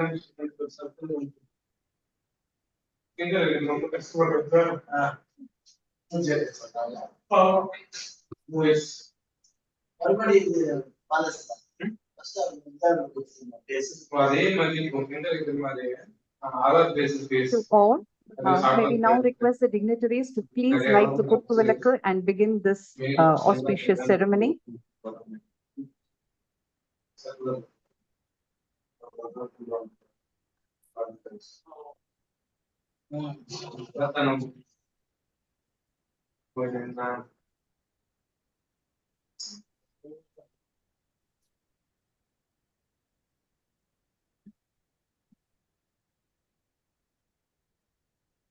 அப்புறம் வந்து நிறைய பேருக்கு due இருக்குது promotion இருக்குது. ஆனா நான் வந்து பேசிக்கு race வச்சுட்டேன், அதனால ப்ரொமோஷனுக்கு ட்ரை பண்ணலாம். நான் வந்து கண்டக்ட் பண்றதுக்கு ஒரு அமௌண்ட் ரொம்ப கம்மியா இருக்கு கன்ஃபியூஷன். அதுக்கு என்ன சொல்றதுன்னா, இப்போ முடிச்சதுக்கு அப்புறம் பேசிக்காரு எப்பவும் முடிக்கிறீங்களோ முடிச்சதுக்கு அப்புறம் காலேஜ் என்ன பண்ணும் சர்டிஃபிகேட் சப்மிட் பண்ணிருக்கோம். எண்ணி இழுப்பு வந்துச்சோ அண்டி வந்து ப்ரொமோஷன் டேட் போட்டுருக்கோம். இப்ப எனக்கு வந்துச்சு, நான் 5 மாசத்துல இருந்து தான் பேசிக்க முடிக்கிறேன். ஆனா எனக்கு ப்ரொமோஷன் எந்த டேட் பண்ணா நீங்க டேட் வந்து போட்டு சேலரி தரணும். Yes, sir. Thank you, madam.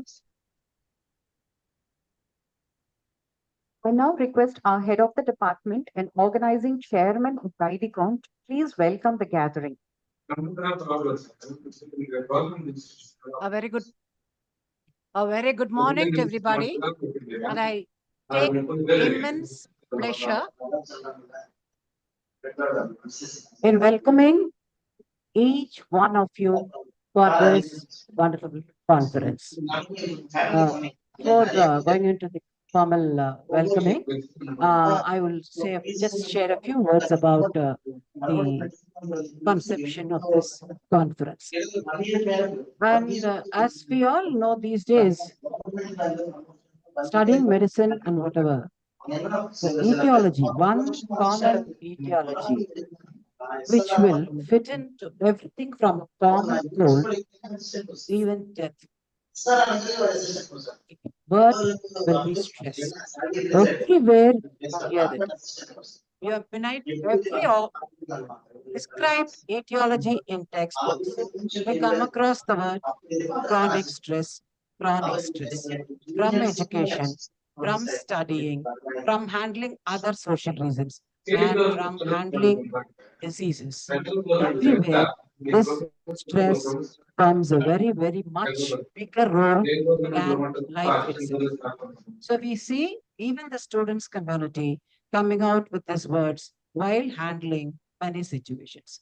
So we thought, why not we make it a topic of our conference? And that is the reason for the conception of the conference. And in the process, we did think as an institution or at the institutional level, can we offer some solutions for the common stressors or handling out stressors as a group phenomenon. So we did have some kind of workshops yesterday where we included even this. Now we do see students taking in for wrong ways like alcohol and going in for addictions, which is starting as a mean for pleasure and avoiding stress. And so we had our own programs like short film screening, and we did project our short films in our workshops yesterday as a part of our programs to combat stress. That is, de-stress to distress. That was a title for them. And also, without so many the advantages of medicinal plants around, it gives a calm atmosphere. That was a hypothesis and much research ready.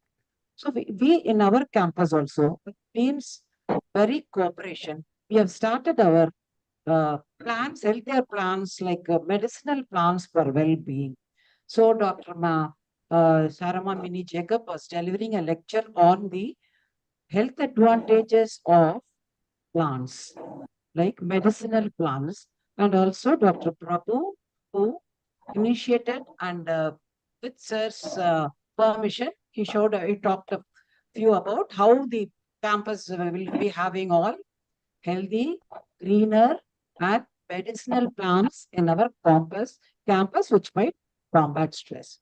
With that few words, I will welcome the management who has been patronizing all the academic endeavors. And I am very thankful for the same. And I welcome Dr. Dean sir, Dr. Sashikumar sir, And after his assuming office, the conduct of academic programs has been very smooth and very easier for us, so that we are encouraged to conduct more and more campus, including the availability of halls and other itineraries like arrangements. The things have been very smoothened and is always permissive towards conduct of good academic conferences for the benefit of students. We welcome you, sir. And the advisor, sir, he is always proud of all the academic proceedings in the campus and all by all the departments. And I welcome you, sir. Be there for us always. And Vice Principal, Madam, she has been to this conference right from conception to this inception and arrangement for students' ODs and other things and giving inputs and ideas. We welcome you, Madam, for this day show. And we had oral presentations but also poster presentations for which students participated also in good numbers. And since this is a hybrid conference, we had delegates participating in our oral and poster conferences for poster presentations. And now I take pride in welcoming the speakers of yesterday and today. Yesterday's speakers for the workshop, Dr. Jamna Rani, who brought in one of the wonderful yoga performer, Miss Ananya, and she did a wonderful job who taught us Surya Namaskar yesterday, yoga for stress management. And short film was coordinated by Dr. Kavimani as part of NSS program. And Dr. Yesterday's speaker, Dr. Sarama Mini Jacob, and Dr. K. Prabhu. And today's speaker, Dr. Ashokan, Professor HOD, the Medical College of Muthukumaran Medical College. Actually, it was a very, very nice session, sir. The session got over today morning since we started in time, and it was a very interactive session. And many of the students bombarded him with questions, and he handled it in his lighter and sincere tone. Thank you and welcome, sir. And followed by which I welcome all the online speakers, Dr. Samuel Mustafa, Associate Professor of Saudi Arabia, and Dr. Anuradha Man, our own faculty from Physiology Department, Sri Balaji Medical College, and one speaker, Mrs. Irene Sampath from SRM School of Public Health. And the idea is, here we are talking about so many stressors, mostly peer stressors, academic stressors, and other things. Maybe I was, during the course of conversation, I thought we are only perceiving stressors which are known to us. So we are trying to give solutions for the same. And her academic research work was like cyber ostracization. The term was like, வாய்க்குள்ள வரவே கொஞ்சம் நேரம் ஆச்சு. What is the cyber ostracization? Then they say, ஆன்லைன்ல இப்போ வாட்ஸ்அப்ல எல்லாம் ஒரு 10 நிமிஷம் சும்மா பாய்காட் பண்ணாலோ இல்ல likes போடலனாலோ people get into a kind of a frame of mind or they get stressed up. This is maybe the generation X ஓட phenomena இருக்கலாம். So இதுக்கு solutions, what is thatங்கிறத பத்தி தெரிஞ்சுக்கோங்கிறதுக்காக I asked her to give a special lecture about the same. Contemporary இருக்குங்கிற மாதிரி. Okay. Then I also welcome all the judges, Dr. Arul Amada, HOD Pharmacology, Dr. Vijay Devanand, the Professor of Physiology, Dr. Krishna Prasad, Oral Community Medicine, Dr. Vinod from Forensic Medicine, and chairpersons, Dr. Anusha from Psychiatrist, who has been chairing the session for SSMCRI, and she has been chairing the session for Dr. Ashokan. And we had Dr. Arul Amada Elizabeth and Dr. Vijay Devana, who chaired the sessions yesterday. And I welcome everybody, the technical staff, meter, and other hall arrangements, and also the housekeeping staff, and our own attenders, and all the delegates who have participated offline and online, and also our own staff who have come here in full numbers and helped the conference arrangements. Thank you, madam. May I now request our Honorable Dean, please deliver the guest lecture, the chief guest address.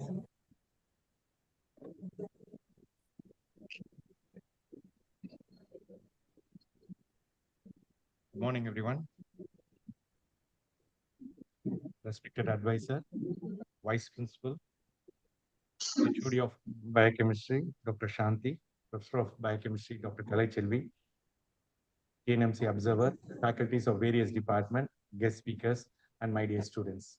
It's indeed an honor and privilege for me to be part of this inaugural ceremony of Didecon 2025 International Conference by Department of Biochemistry.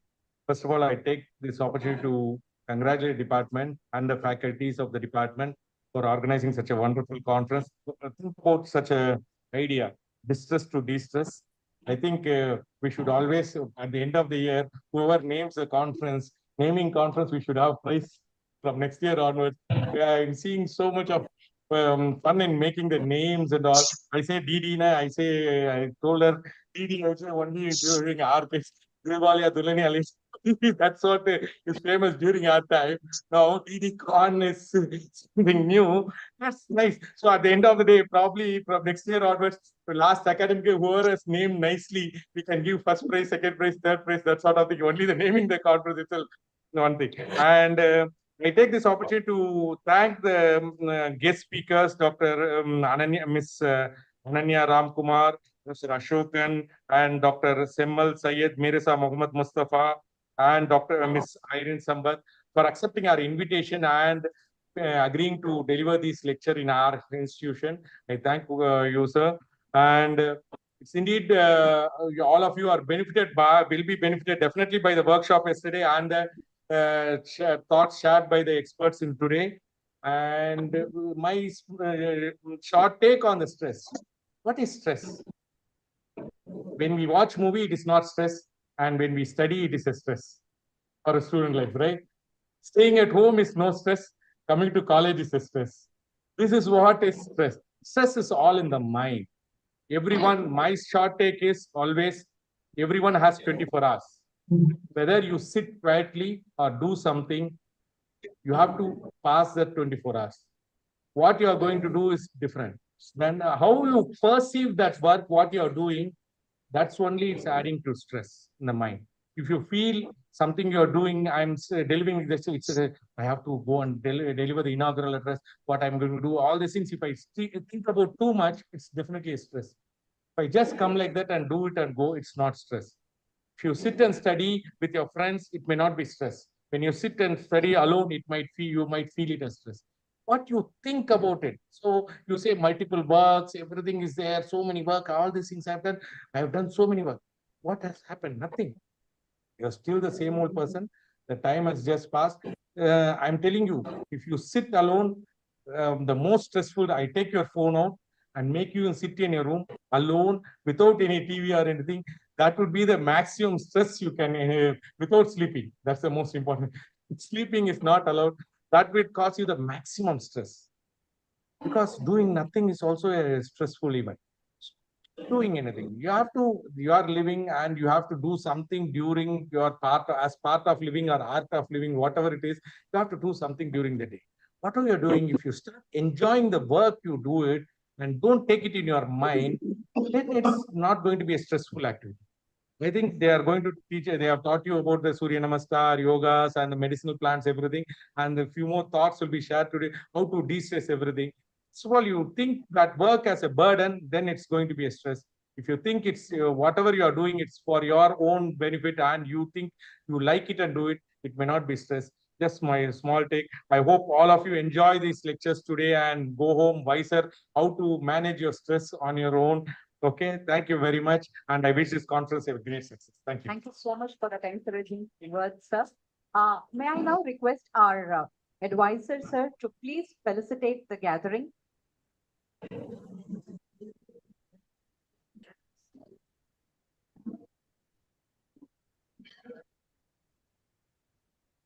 Good morning to everyone here. I am very glad that the department has taken a very, very interesting, very common topic of stress, how to de-stress it. For me, I heard by elders that stress is also necessary to have a perfection in the work. Stress and anxiety is also necessary for us to work very well. If you want to de-stress, there is only one idea, which I am doing. And when Arjuna was in the battlefield, he was stressed so much. And Krishna came, gave the advice. It's called Tirabhadesam. If anybody wants to know first about this test, kindly read again the dialogue between Krishna and Arjuna. Everything in the life is there. You need not go to yoga, you need not go to Dabasu, you need not do anything. Blindly go through the text of the Upadesa, Arjuna, Krishna to Arjuna. It is teaches always. But I again repeating you, if you have a perfection in the work, you should have some anxiety, you should have stress. So with a few words, I think one of the best topics you have taken and also and same idea of our life. I wish you best of luck. Thank you. Thank you very much, sir. May I now request our Vice Principal, Madam, to please felicitate the gathering.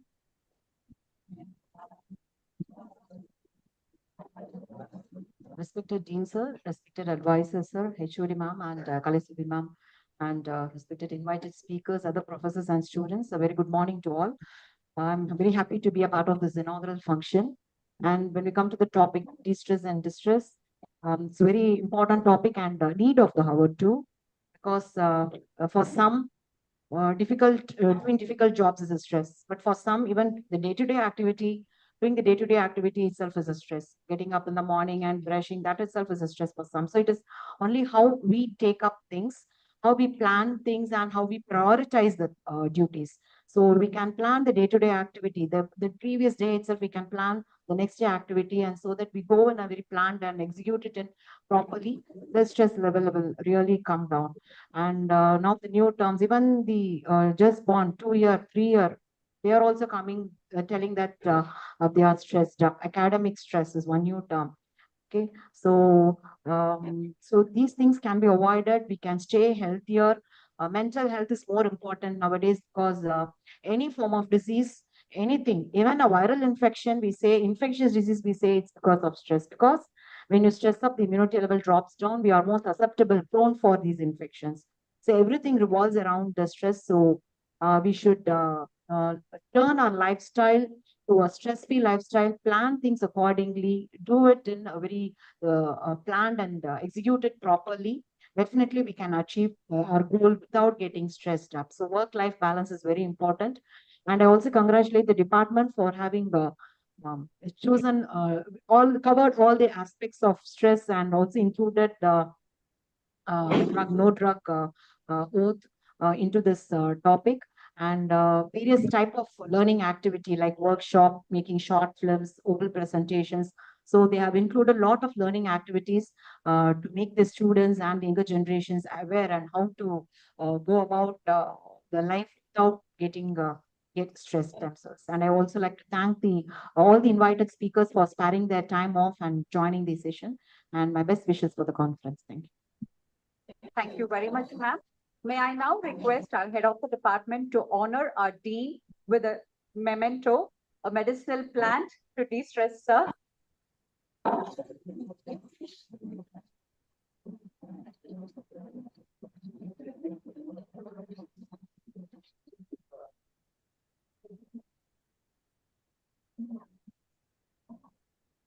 Insulin plant, sir. That's an insulin plant, sir. And may I now request a madam to felicitate, honor our advisor, sir.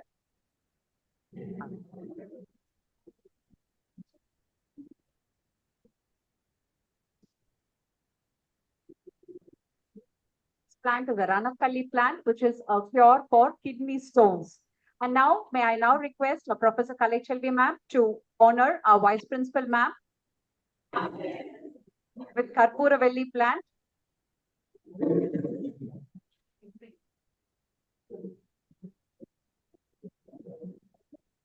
Thank you so much, ma'am. May I now request our Dean, sir, to please felicitate our speaker of the morning session, Professor Dr. Ashogan, sir. Sir.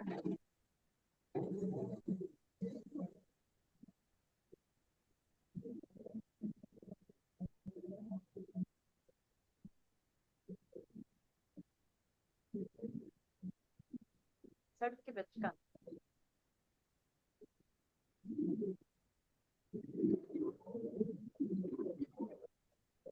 Thank you so much, sir. May I now request our Dean, sir, to give away the prizes to student winners of the seminar competition that was organized by the Department of Biochemistry. I request the first prize winning team members, Ahilnan, Manoranjan S, Madhumita M, Madan M, to please come on stage fast and receive your prizes. The first prize winners, the first prize winning team for the seminar competition organized at the department.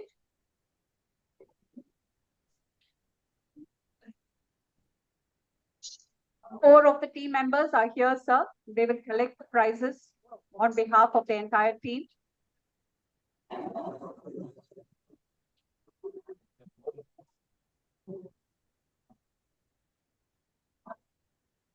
Madhumita and Madan.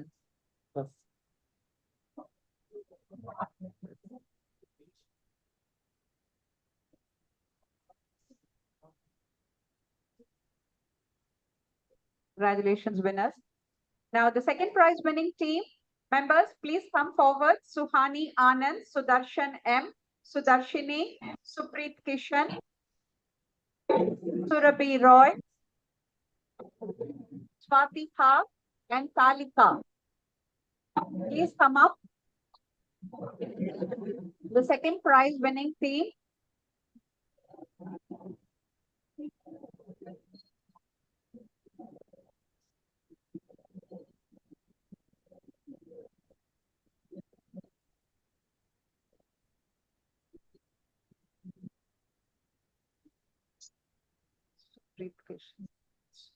Kalika, yes.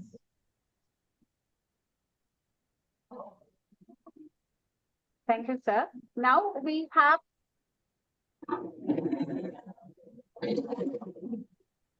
e-poster winner under the undergraduate category, Ritvika Shri. She was guided by Professor Dr. K. Sumati of her department. Please come on stage to receive your prize, Ritvika Shri. Ritvika Shri, she gets the first prize for the e-poster. Ritvika Shri.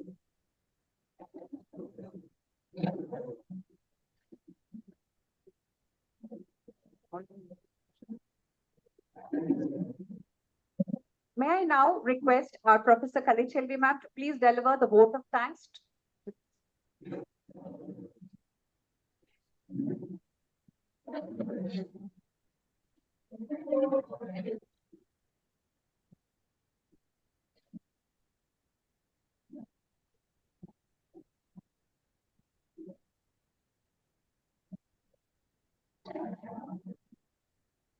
Good morning to one and all present here.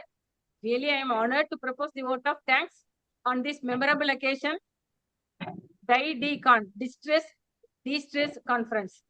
First and foremost, I should thank the management for encouraging us in conducting the conference.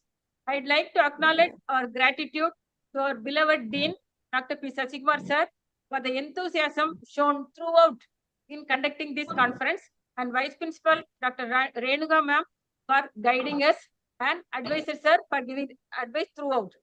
Now, I thank all the speakers who, amidst their busy schedule, agreed to share their wisdom. Dr. Asokan, Professor and HOD of Psychiatry, Muthukumaran Medical College, apt person for this conference, showed his vast experience in answering students' questions. Dr. Semal Syed Muhammad Mustafa from Saudi, and our own faculty, Dr. Anuradha from Physiology, and Ms. Irene Sampath, who is going to throw a light on cyber ostracism, a newer terminology to me. I am also eager to know about it. In today's world of stressful atmosphere, these speakers, they are going to relieve the stress. I'd like to thank the resource persons of yesterday's workshop. Surya Namaskar by Dr. Jamuna Rani, Professor of Biochemistry of our own faculty, and Ananya Ramkumar, yoga therapist from Meher University. A very big namaskar to both of you, ma'ams. I acknowledge my sincere thanks to Professor Dr. Kavimani, our own faculty of anatomy, and NSS coordinator for coordinating Say No to Drugs, a fantastic message through short films by students, which was appreciated by all. My sincere thanks for all the students for the effort in expressing the art of creativity through these short films with wonderful, useful message to the society. My sincere thanks to Sarama Mini Jacob, Director Research, and Dr. Prabhu, Professor of Anatomy, our institute, for their efforts and the project on medicinal plants and mental well-being. Our team gave a medicinal plants to speakers as a token of appreciation. Yes, it was well planned. I'd like to acknowledge all the chairpersons, Dr. Anusha, Professor in HOD Psychiatry from Satya Sai Medical College, and Dr. Lakshmi, Professor of Microbiology of our own faculty, and Dr. Anandishwar from Community Medicine for spending their valuable time in this occasion. Special thanks to Dr. Vinod Kumar, Professor of Forensic Medicine, and Dr. Krishna Prasad, Professor Community Medicine, for judging the posters. Now I thank the delegates who have registered from various places for this conference. Thanks for the overwhelming response for posters and oral presentations. Now it's time to thank our HOD and organizing secretary for this conference, Dr. Shanti, for making this event a successful one, who made it possible by the teamwork department of biochemistry. And extend my sincere thanks to audiovisual team and photography work for it. Once again, I thank each and everyone. Don't be in a stress. Our speakers are going to de-stress it, relax, and enjoy the academic feast. Once again, a big thank you to one and all. Thank you. Thank you so much, ma'am. Now we come to the end of this inaugural ceremony. May we all raise for the national anthem.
Now, sir. Now,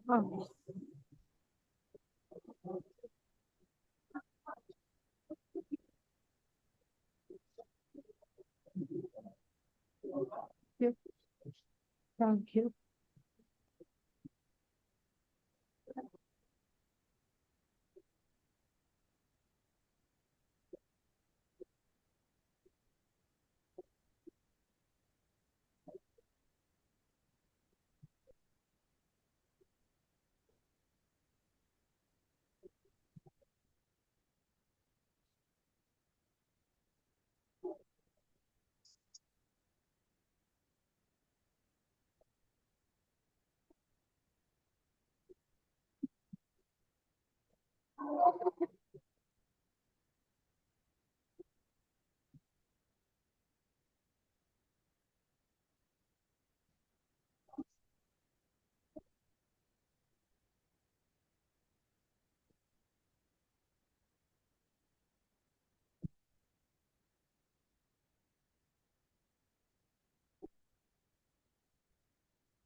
There in the market.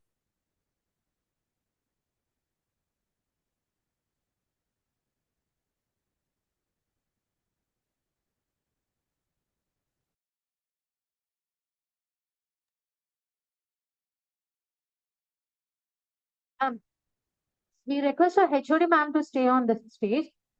We are here to we are here to facilitate the judges. Dr. Vinod Kumar sir from the forensic department.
Very good morning.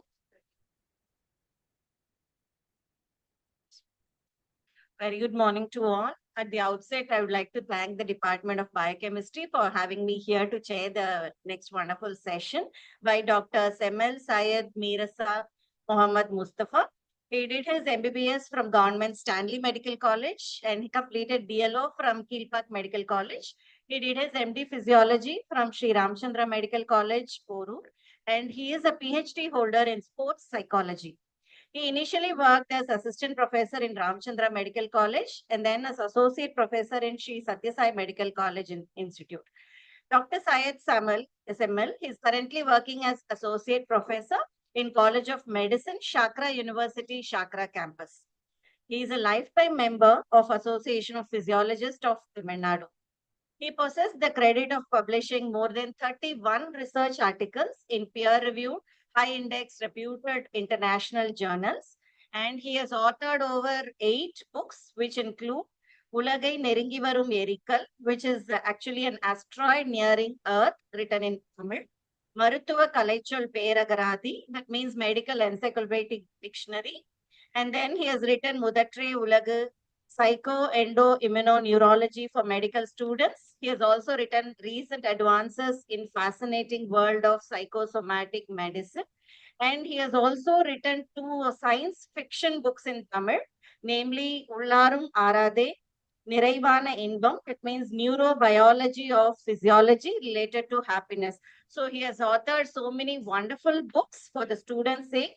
And he has also visited so many countries related to his core research area of ancient Indian literature and modern healthcare. And he has presented so many research articles. He has delivered an invited guest lecture on imparting health education using ancient Indian literary works to Indians across the globe. So his achievements goes on and on. Since due to lack of time, I'm stopping with this. So we all are very curious to listen to you, sir, on a wonderful topic, curious minds and calm souls, the quest for stress mastery. So please go ahead, sir. Thank you. Yes. Are you able to hear my voice, madam? Are all of you able to hear my voice? Am I audible?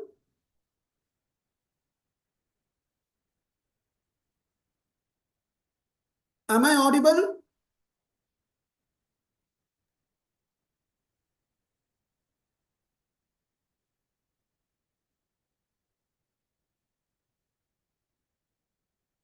Am I audible? Yes, sir, you are. Yes, yes. So I will share my screen. Are you able to see my screen? Can you see my screen, please? If you say yes, we can proceed. 1 second, 1 second. 1 second.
Sir?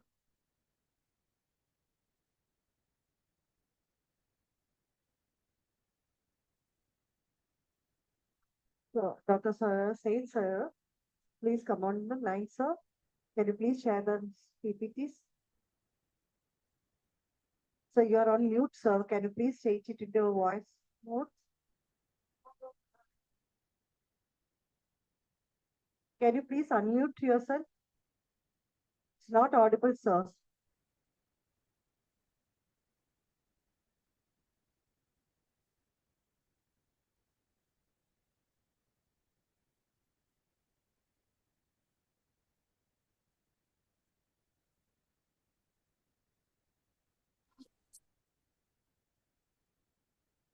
Sir, can you please unmute yourself?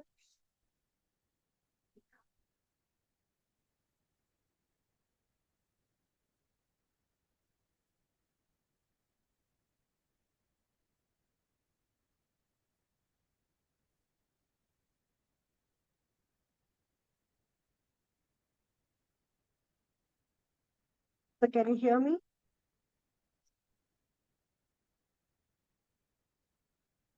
So is it audible from our side?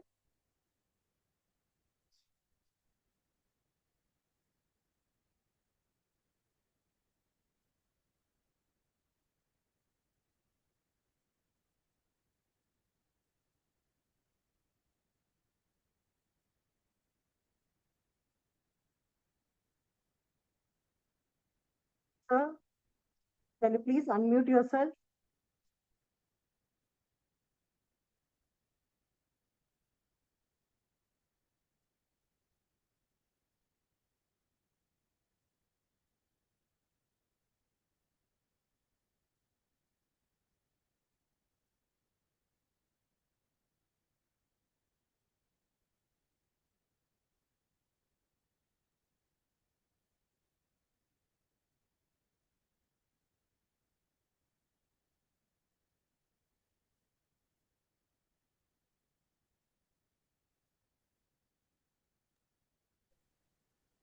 Hello, am I audible now? Can you please unmute yourself? Yeah, you can hear me? Okay, good. Shall we start the session? Ready? Can I start the session? I would like to say, somebody say yes, then I can proceed. Can I start the session?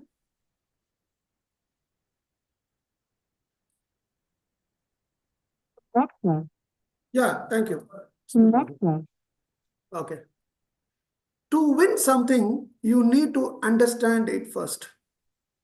According to this concept, if we want to win the problem of stress, we should understand first where is the stress working on the brain.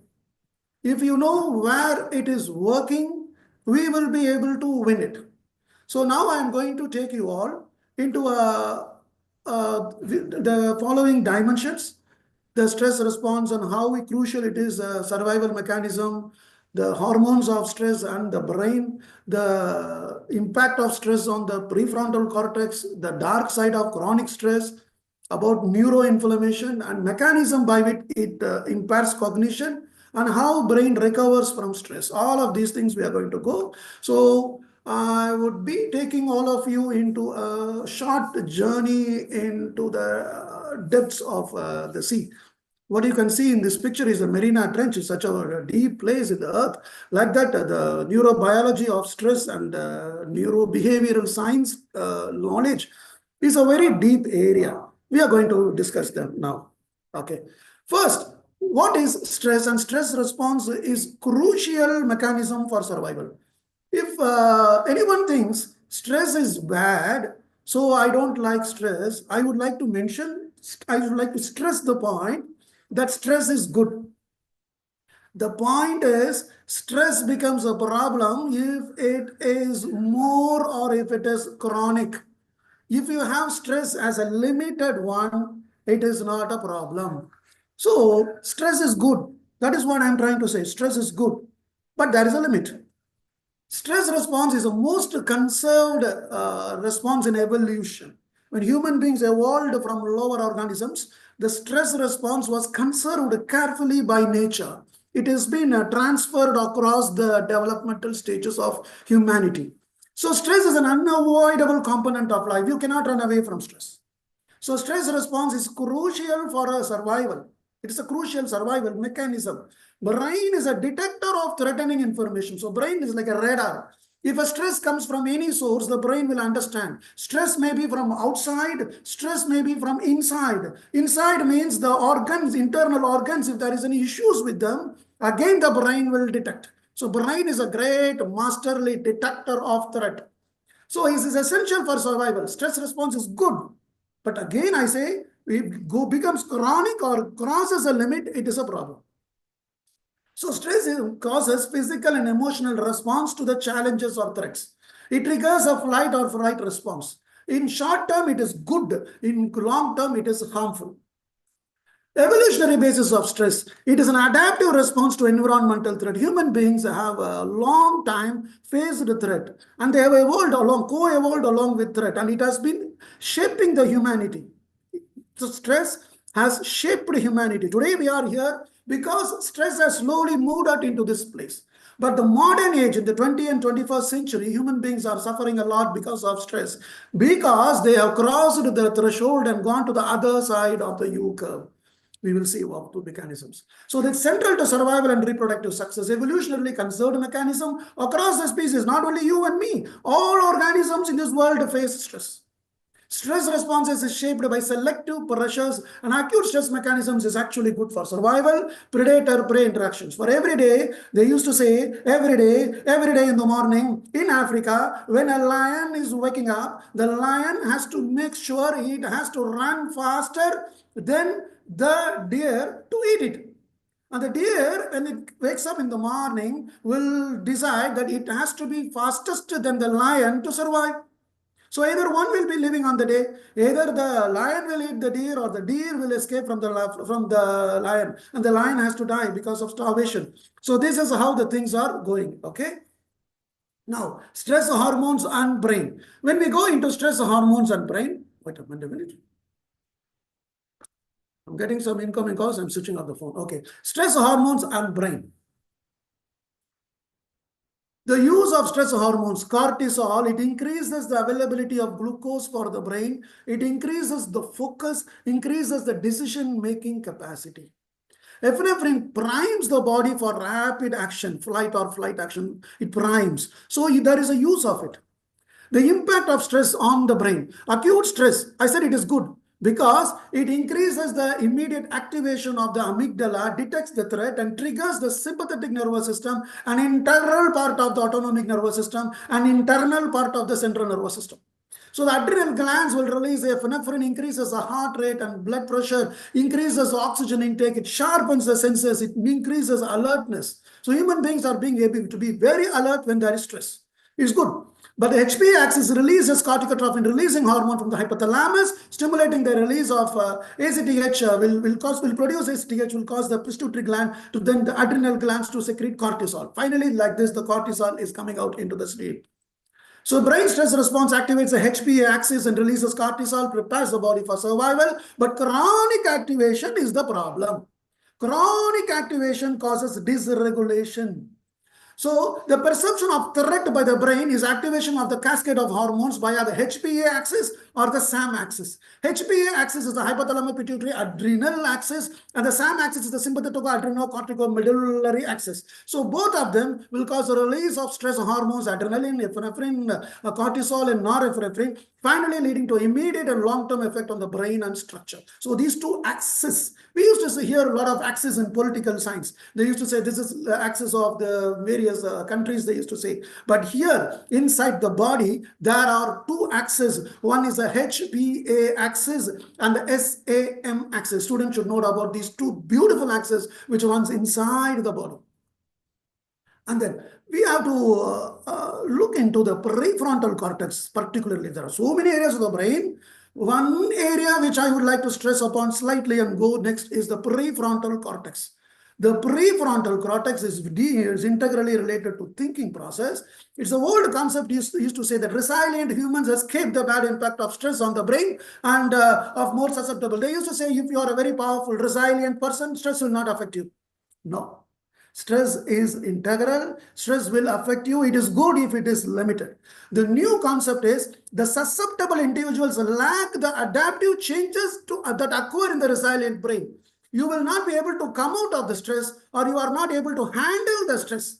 That is the problem.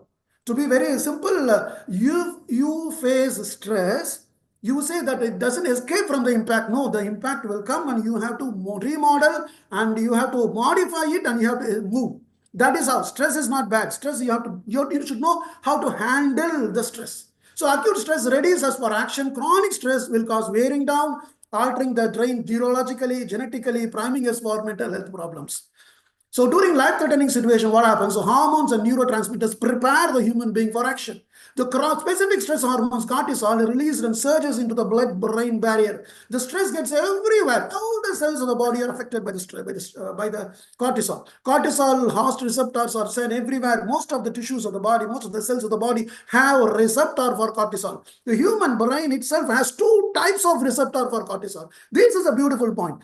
Two types of receptors are available in the brain for the cortisol. So hippocampus is main for memory. So amygdala is a center for emotions. We all know that. So contains a lot of high affinity receptors and therefore activated by slight rise of hormones. When stress comes, immediately the hippocampus and amygdala are activated because they have hormones which is more sensitive to the stress hormones. So then the question arises, which is less sensitive?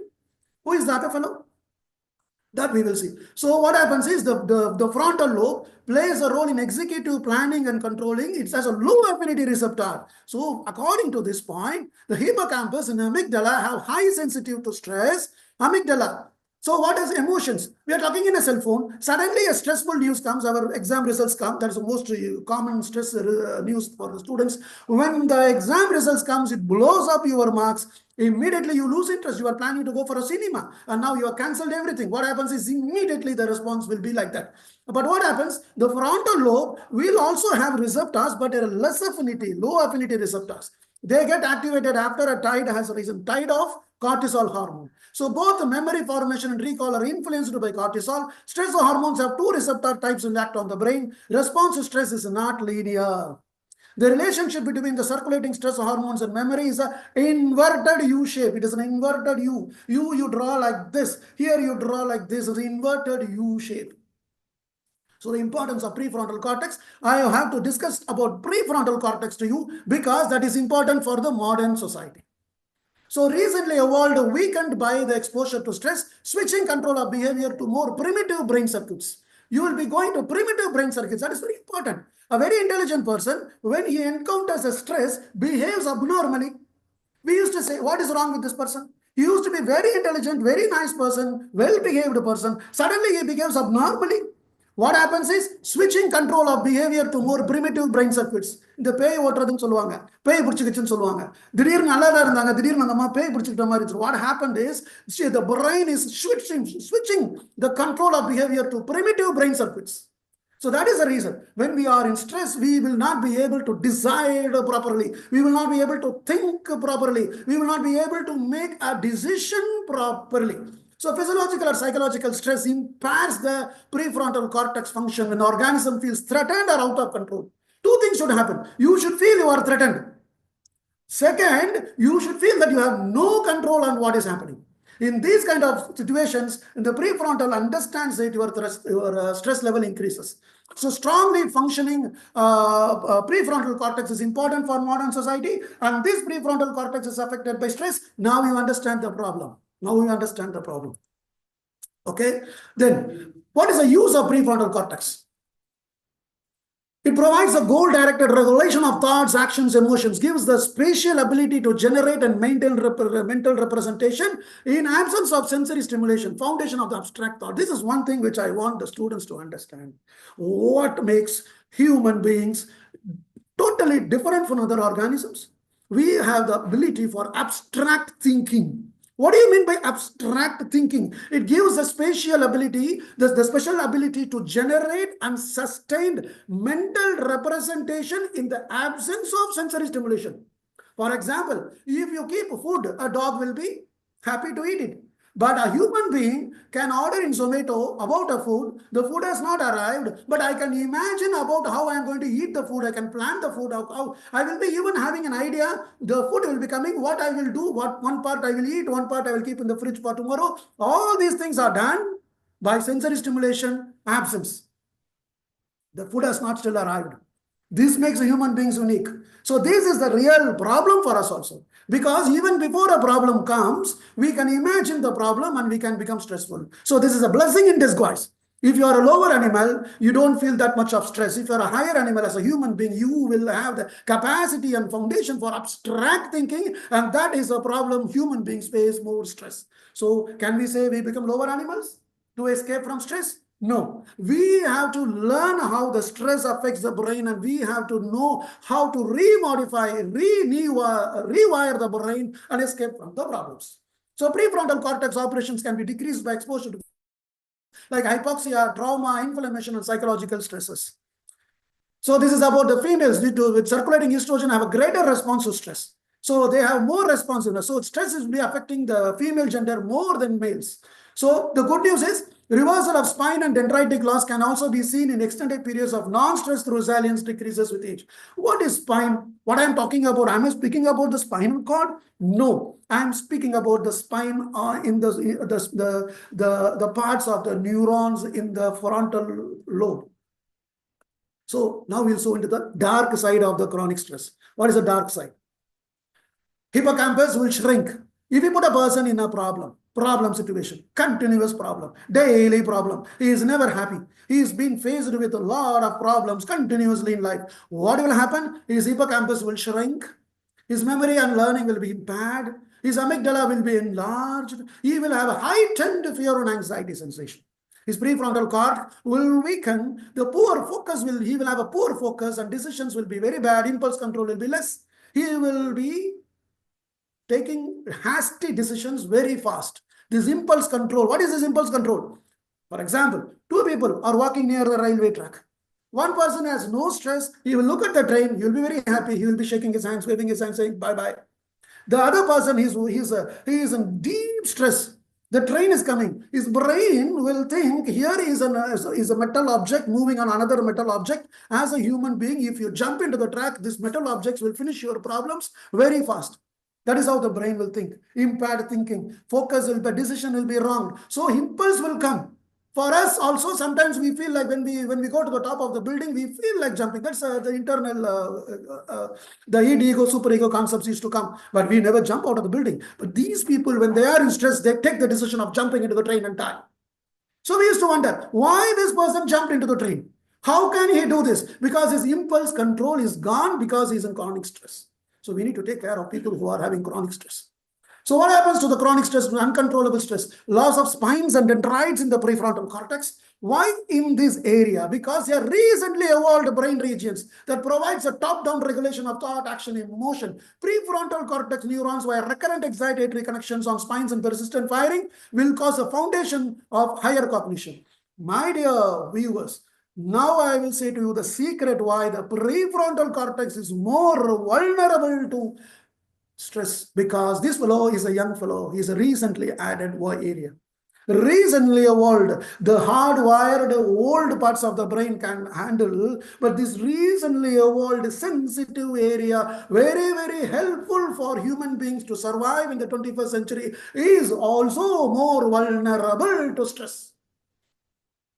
And the exposure of acute uncontrollable stress causes increased level of catecholamines. You know that in the prefrontal cortex, it activates feed-forward calcium AMP signaling going pathways and open more the potassium channels, rapidly weakening the synaptic connectivity to reduce persistent firing. So the persistent firing problem will be there. Chronic stress will exacerbate signal signaling, and loss of spines, marked cognitive impairment will be there. So there will be loss of spine. Spine means it is a structure in the neurons of the prefrontal cortex. So there will be changes in all these things. So let me run fast. The mitochondrial actions will cause the glial removal of spines by inflammatory signaling. So all these areas will be affected. What is neuroinflammation? And neuroinflammation, good or bad? So my PhD topic was psychoendoimmunoneurology. In this, I did the neuroinflammation. So it's a very beautiful area to go. Neuroinflammation is characterized by activation of the immune cells, microglia and astrocytes. Release of inflammatory mediators causes significant and multifaceted impact on cognition. Stress and neuroinflammation, if you see, chronic stress triggers inflammation in the brain. Increased levels of C-reactive protein, interleukin-6 and cytokines is linked to depression, anxiety, neurodegeneration. So a person with chronic stress, he will have anxiety, he will have depression, and he will get neurodegeneration very fast. If this neuroinflammation good or bad depends upon the duration of the inflammatory response, type of microglia. So that is the answer which we should go. If you say neuroinflammation, a minimally good neuroinflammation is going to run the machine, but too much of neuroinflammation is going to destroy the machine. So under physiological conditions, microglia removes the metabolic products and toxic materials. When stimulated too much, microglia migrates to lesions and removes the cellular debris. So it is doing good thing. Actually, it is doing good thing. Yes, microglial activation is necessary and crucial for the brain well-being, but long-term activation causes neuronal death. Pro-inflammatory cytokine increase in hippocampus. Toll-free receptors is expressed in the microglia of the brain. They causes activation and produce more cytokines, pro-inflammatory cytokines. They cause inflammatory process and mediates extensive neuronal damage. So my dear students and my dear viewers, here I would like to stress to you the important point. The God created nature. You put God or nature, whatever it is. The nature, you just keep it as nature. Nature plays microglial cells in the brain for a protective mechanism. They are doing good things. But when the inflammation goes beyond the level, you enter into a trouble. And then neuroinflammation destroys the brain. But chronic stress has bad impact on the brain. Because it disrupts the HPA axis. I said to you, no HPA. What is HPA? Hypothalamus pituitary adrenal axis. So sustained increased cortisol levels will have structural change in the brain. Hippocampus will go for atrophy. Chronic will cause decreased hippocampal volume, which will impairing the memory function and retrieval of information.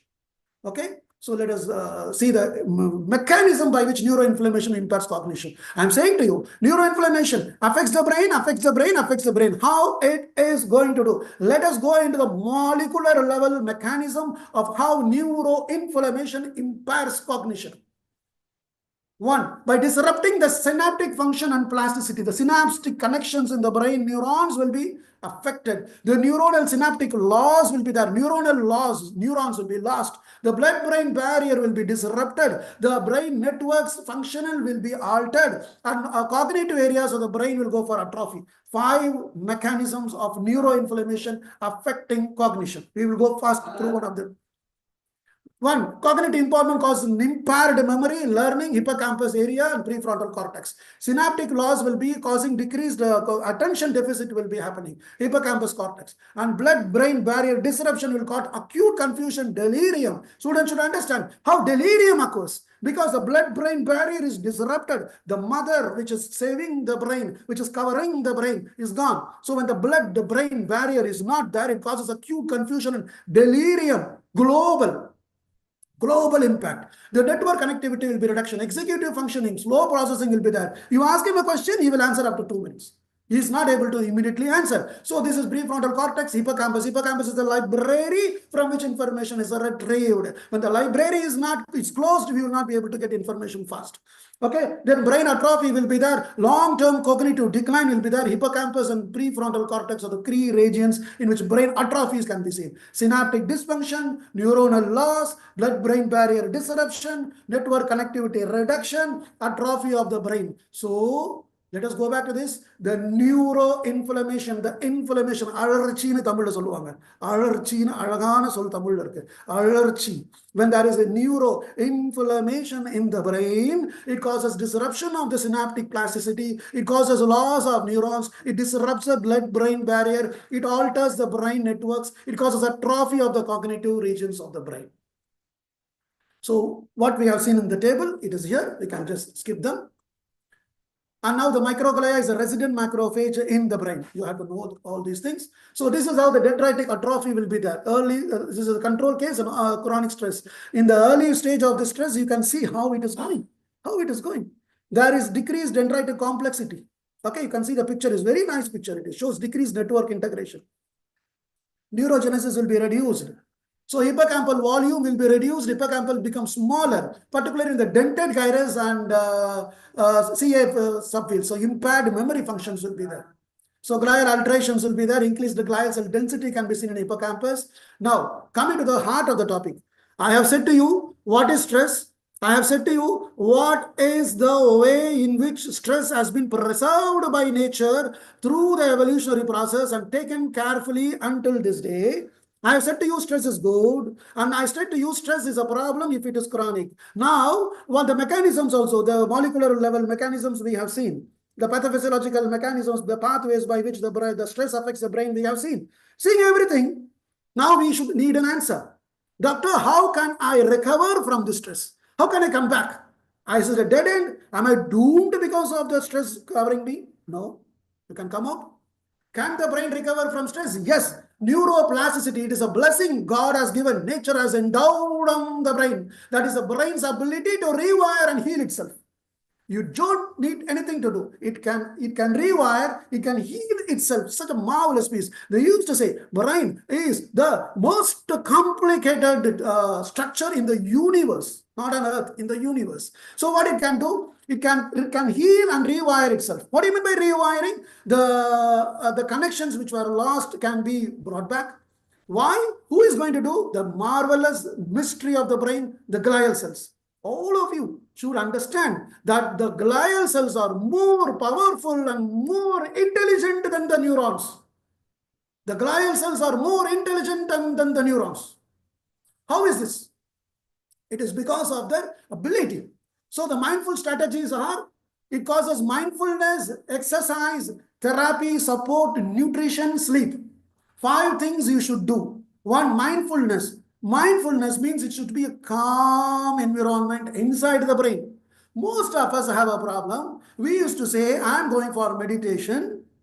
They will be paying thousands and thousands of rupees. They will go to a meditation center. They will be sitting in the center in front of people. But they are worried whether their car which has been parked in the car park is safe or not. And monkey which is roaming around may break into the glass and eat the food which I have for my evening. If you are thinking like that, you are not in serenity. So mindfulness doesn't require a place, doesn't require a person to follow. Mindfulness can be achieved inside you. This is what in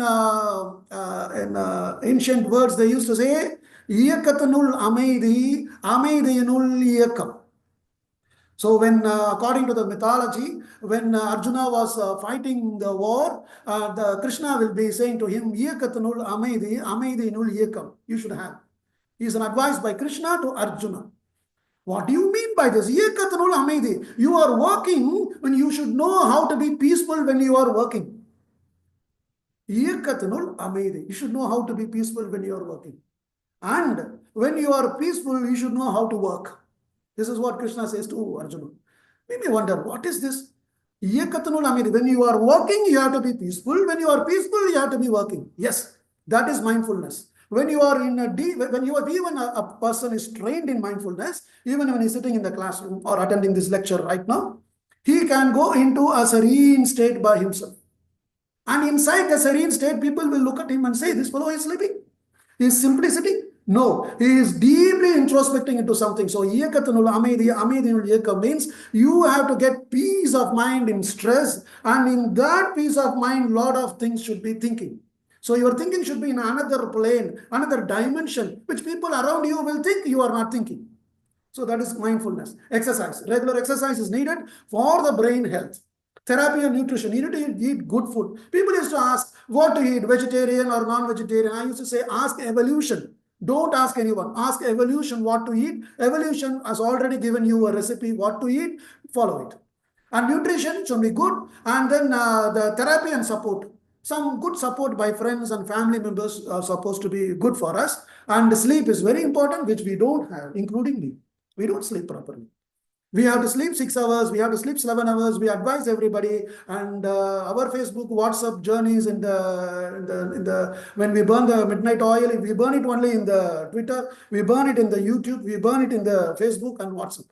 We burn it there. We have more places to burn our midnight oil. Finally, everything is going, and we sleep less, and we get into stress. So mindfulness, Iyakathanul amaidi, amaidinul iyakam. Exercise, therapy and support, nutrition, sleep. If you have all of this, you will be able to come back. So meditation can shrink can recover. Meditation, the shrinks amygdala which has been enlarged, emotional component that will be shrunk. It boosts the hippocampus. It reduces the cortisol. It boosts the brain-derived nerve factor. It repairs the brain. It reduces the stress hormones. It causes sleep. The healthy diet will reduce inflammation, supports the cognition. Chronic stress will rewire the brain, affects memory, emotions, decision-making, but recovery is possible with intentional habits. So epigenetic mechanism and brain chemistry changes can also work. Prayer, meditation, exercise, mental stimulation, all will help you. Thank you for the presentation, for peacefully listening to it. And I think I have delivered something. So the final take-home point is stress is unavoidable. Stress will be there. Even before human beings evolved, stress was there. So stress is given to all organisms in this universe. All organisms in the world have given nature or God has given the stress. By this stress, God or nature has drafted, has crafted, has made organisms to evolve. The pressure for evolution is stress. You have a cell phone. 20 to 30 years before, we had a cell phone in the house. We are very happy. Sorry, we had a phone in the house. We had a phone in the house. We were very happy. Then we started to move around very fast. We started to move around here and there. Then what happened? We are not able to carry the phone, which has been locked in the house. It had been in the room. So then the pressure causes stress. People used to miss many important calls because they are not in the house. So this pressure made human beings to devise a cell phone, buy a cell phone, and make it as a global market. And now all of us are having a cell phone in the hand.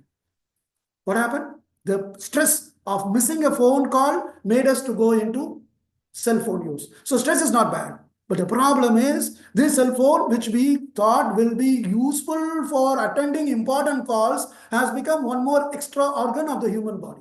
It has become an extra organ. So you are not able to get rid of this organ. This organ is taking your sleep, you are taking your peace of mind, and it is just killing you, destroying you. My dears, so stress is good. Stress is a part of evolution. Stress impacts the brain. You should know how it affects you. You should know how to come out of it by meditation and keeping your mind peaceful. I hope I have delivered my content. Nandri, Tamil Valga. Thank you.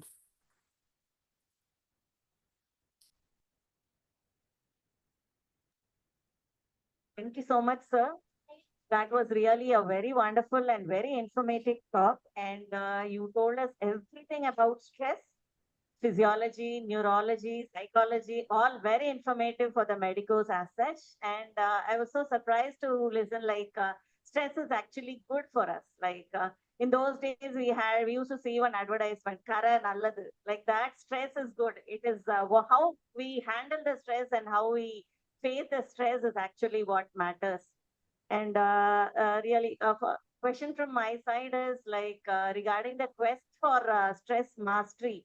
So in this era, actually, we are all in this fast world. Everybody is actually running in toes. So for us, time management is more important than the stress. So even if you want to master the stress, even if you want to do some de-stress activities like meditation or yoga, we don't find time. Even if I'm in 40s also, I find it very difficult to spend some time for these de-stress activities. So can you just tell us few ideas how to start all these things or how to go deeper into meditation or yoga to face the stress? Very simple, madam. I used to attend a lot of exercise sessions because one of my friends says, you come to me, I will give you lots of exercise for body movements. I used to go. He said, come at 5 o'clock in the morning and we have a place where you will be doing exercise. Very good. So I went for a few days. When I was in India, I used to visit, get up in the morning, keep an alarm. That gives a lot of stress because we sleep at 1 o'clock and getting at 5 o'clock is a problem, even on Sundays. So we used to go there and I used to see people standing like this. People used to bend like this, and a lot of activities. Like it was a gym. So in the gym, they were doing a lot of exercises. I thought everything very good. Then I thought I learned something. So when I was coming home, I saw a dog in the road. It was around 6:30. I went at 5 o'clock and around 6:30 I came. One dog was in the road. I observed the dog. It got up and it was doing exactly what I was doing inside, what people taught me the dog is doing in the road. I thought, what is this? These animals have a way of expanding their muscles in the morning and they are making exercise. So who teaches them? So this is the point I want to say. The peace of mind being serene, don't learn from any human, learn from nature. Nature is our mother. Nature is the greatest teacher. Nature brought you, nature will take you. You are born because of nature. You will go because of nature. So nature is the Iyarkai that we say. And a part of Iyarkai is Paramburu. That is what people used to say God. So ultimately Paramburu is a part of Iyarkai, which is nature. So observe the nature, how all organisms in this world, all organisms in this world have stress. Only one organism is saying, I want to do meditation, I want to go here, go there, do all these things to relieve from the stress. What other organisms are doing? What are the cats are doing? What are the monkeys are doing? What the elephants are doing? Everybody has a stress, but they live a very natural life, which we are not able to do. For example, by doing a lot of meditation, I make my brain good, serene. But the moment I come to my car after 3 hours of meditation in a meditation center, I come to my car, I switch on the phone, the first 10 WhatsApp messages will make me lose all the serenity which I developed for the last 3 hours. Everything is gone like this. One post in WhatsApp can destroy your day. So what happens is, we unnecessarily go into social media. We are uploading things which we don't need to do. So nowadays, I don't come into the Facebook unnecessarily. Until I need to say something to the world, I will not come. What happens is, when we are going to the world unnecessarily, so sometimes people used to send messages. Something has happened like this. There is a, for example, recently it came, there was earthquake in a place. People used to send message, what I am supposed to do? I'm sitting in my house trying to make my dosa and idli. Suddenly somebody says there is an earthquake. There is an earthquake. Multiple videos are coming. What should I do? I am not God. Don't have the cell number of God. I cannot do anything. That is happening thousands of kilometers away. I can keep quiet, serene. I will finish my idli dosa. Then I will see what is happening to the world. So this is very important. News will come. They will say, America has increased the tariff. America has increased the tariff. What I am going to do? I don't buy anything. I don't sell anything. I'm not a businessman. I'm sitting in the house. So what happens is, the world we allow to come over us, and that is pressurizing us, and then we want to run away from the pressure. So the secret is, all the animals are peaceful because they are still behaving like animals. Human beings don't behave like a normal human. We are trying to be an AI in the brain. We want to compete with AI. AI has nothing, no definition of peace is for AI. AI has no concept of stress management. What is the problem is, we want to be like an AI, we want to be like a human, and we want to enjoy like an animal. Not possible. So you have to select what you want. Either you want to be AI, become a robot, people will dismantle you very fast, or you have to behave like a human being or evolved, or you have to be with the nature. So you decide what you want to do. Thank you. But sir, there are a few questions from the delegates. Impact of solar energy and ozone on stress. And what about the impact of alcohol and smoking on PFCs? Okay. So this part, I'm not a big specialist. I need to accept, because I don't want to take the stress of answering questions which I don't understand. That is the most important thing. People are very intelligent. They ask intelligent questions. If I take it into me, then I will be stressful. So I will not take stress.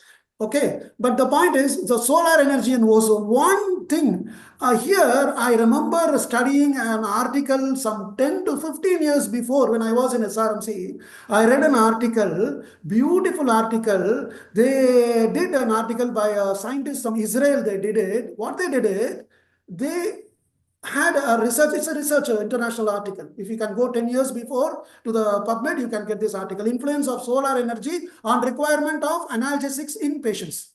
So what they did is, in an orthopedic hospital, same surgery, same surgeons on various patients, they were classified into 2 groups. One group of patients is put in a room where sunlight falls on them.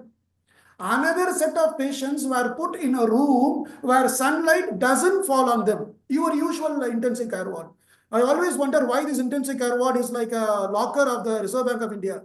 Nobody can see what is happening. Why? Human being is inside. Human being is getting treated. So, but we hide it. Multiple levels of covering will be there. That pathetic fellow will be lying with full tubes and all the 9 holes, tubes will be running. You'll be pathetically waiting to run away. So he is in deep stress. And we claim that we are treating him. Irony. So what happens here? The patients who are exposed to sunlight, the patients not exposed to sunlight, of this, the requirement of painkillers is less for patients who are exposed to sunlight. So according to the definition, according to the explanation, what the authors were trying to give, it was 10 years before they gave the explanation that so exposure to sunlight activates an enzyme in the human body. So this will be able to degrade the pain producing molecules better. So perception of pain will be less due to exposure of sun rays. So the solar energy, the sun rays can reduce your pain perception because of a chemical thing. If you want to interpret it in a different way, that the solar rays are helping me as a person of modern I only believe in the enzymes part. I don't believe in the philosophical and holistic part of it. The enzyme part is good, rays are good, sun is good, sun is one organ, sun is an object which is placed in the universe. It is helping us. Sun rays is good. Any questions from the audience? Thank you so much, sir, for such an excellent and very informative talk. Thank you. Nandri, vanakkam. Thank you, sir. Thank you. Thank you, madam, for your participation. As a token of honor and respect, we invite our HOD madam, Dr. Shanti ma'am, to felicitate Dr. Lakshmi ma'am, our chairperson.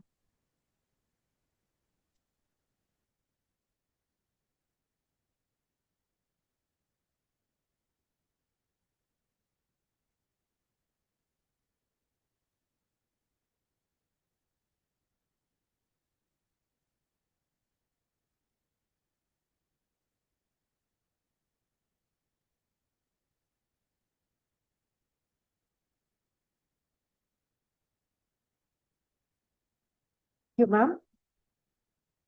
We will now move on to the third session, De-stress with mindful living. And it's my pleasure to introduce our next chairperson, Dr. V.M. Anandeshwar sir. He is an associate professor of community medicine from Sri Balaji Medical College and also an accomplished public health researcher with a distinguished record in the domains of epidemiology, mental health, and community medicine. He has dedicated over a decade to the academic teaching and evidence-based research. He has authored 59 peer-reviewed publications. He is a recipient of the Young Scientist Award and Best Paper Awards at international public health conferences. Currently, he is leading an ICMR-funded research project. In addition to his research endeavors, Dr. Anandeshwar sir serves as a guest editor and associate editor for the leading international journals. We welcome you, sir. Now I hand over the session to Dr. Anandeshwar sir to introduce our speaker, Anuradha ma'am.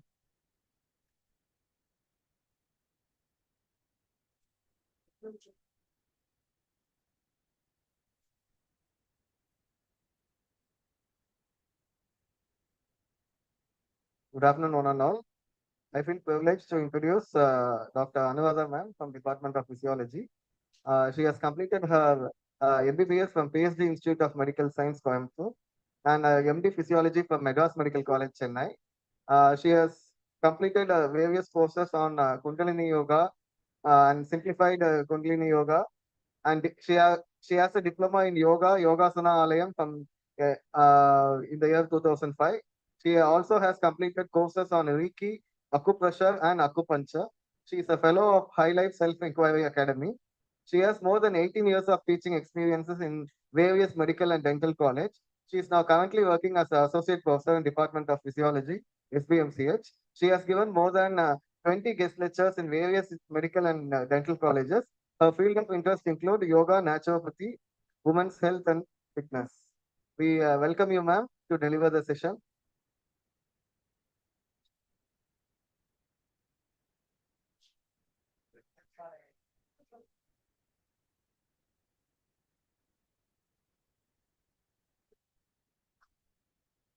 So thank you for the nice introduction, sir.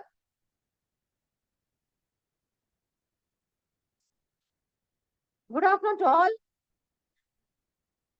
Good afternoon to all. Kekala. Yes, Amma. Thank you. So I like to thank Professor Shanti ma'am and Professor yes, Kalaichali ma'am, then Jamana ma'am, Professor Jamana, for inviting me for this lecture. My dear students, don't worry, only 20 minutes. Okay, it will not be stressful. Okay, my topic will not be stressful. I'll finish in 20 minutes. It's not work.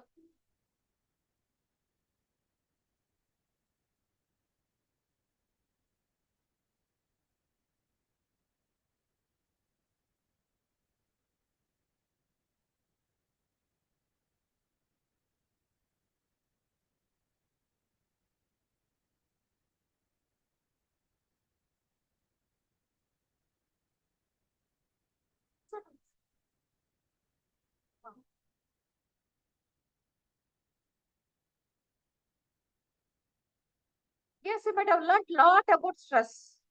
So it is part and parcel of our life.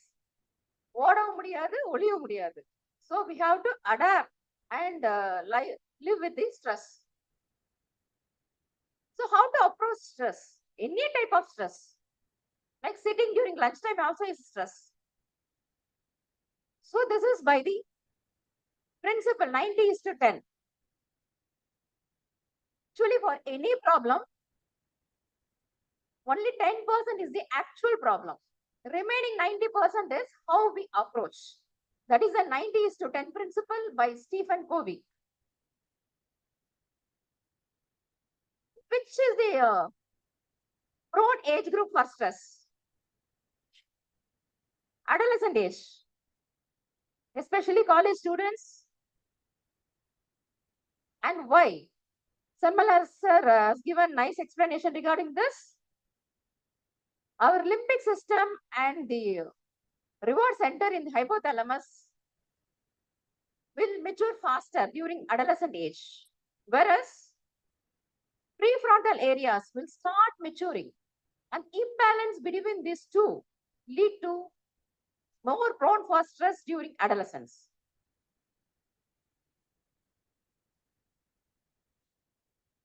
And why this development occurs? Why this imbalance?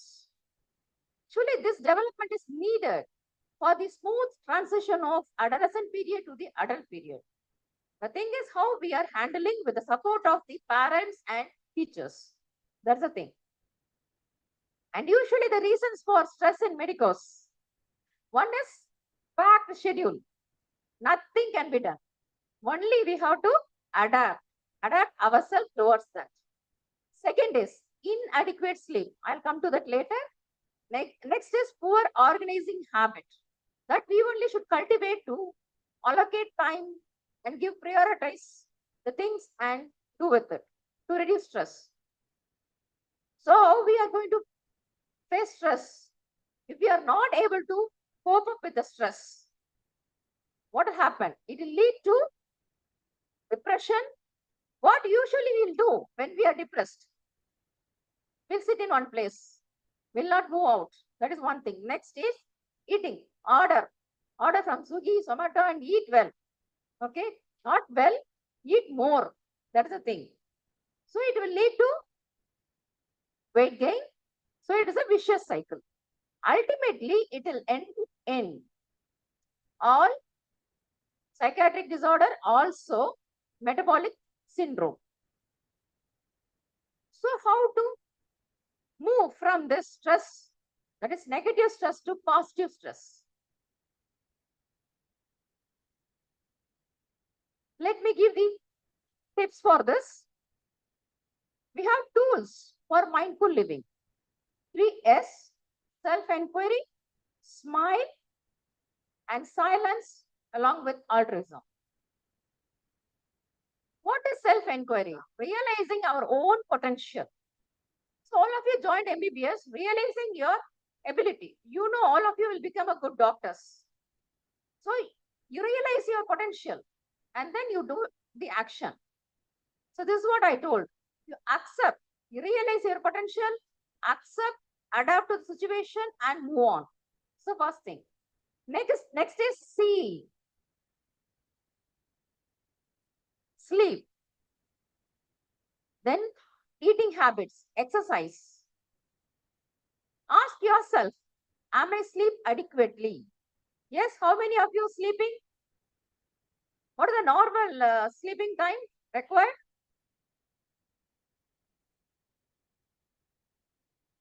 7 to 9 for adults. And for adolescent, it is 8 to 10. Okay, are you sleeping adequately? Good quality sleep? Yes, sir. Most of the time, sleeping is like this, right? What we will usually think? We'll see the mobile phone till we feel sleep. But ulta will happen. It will become midnight. When you feel asleep, and the sleeping time will become reduced.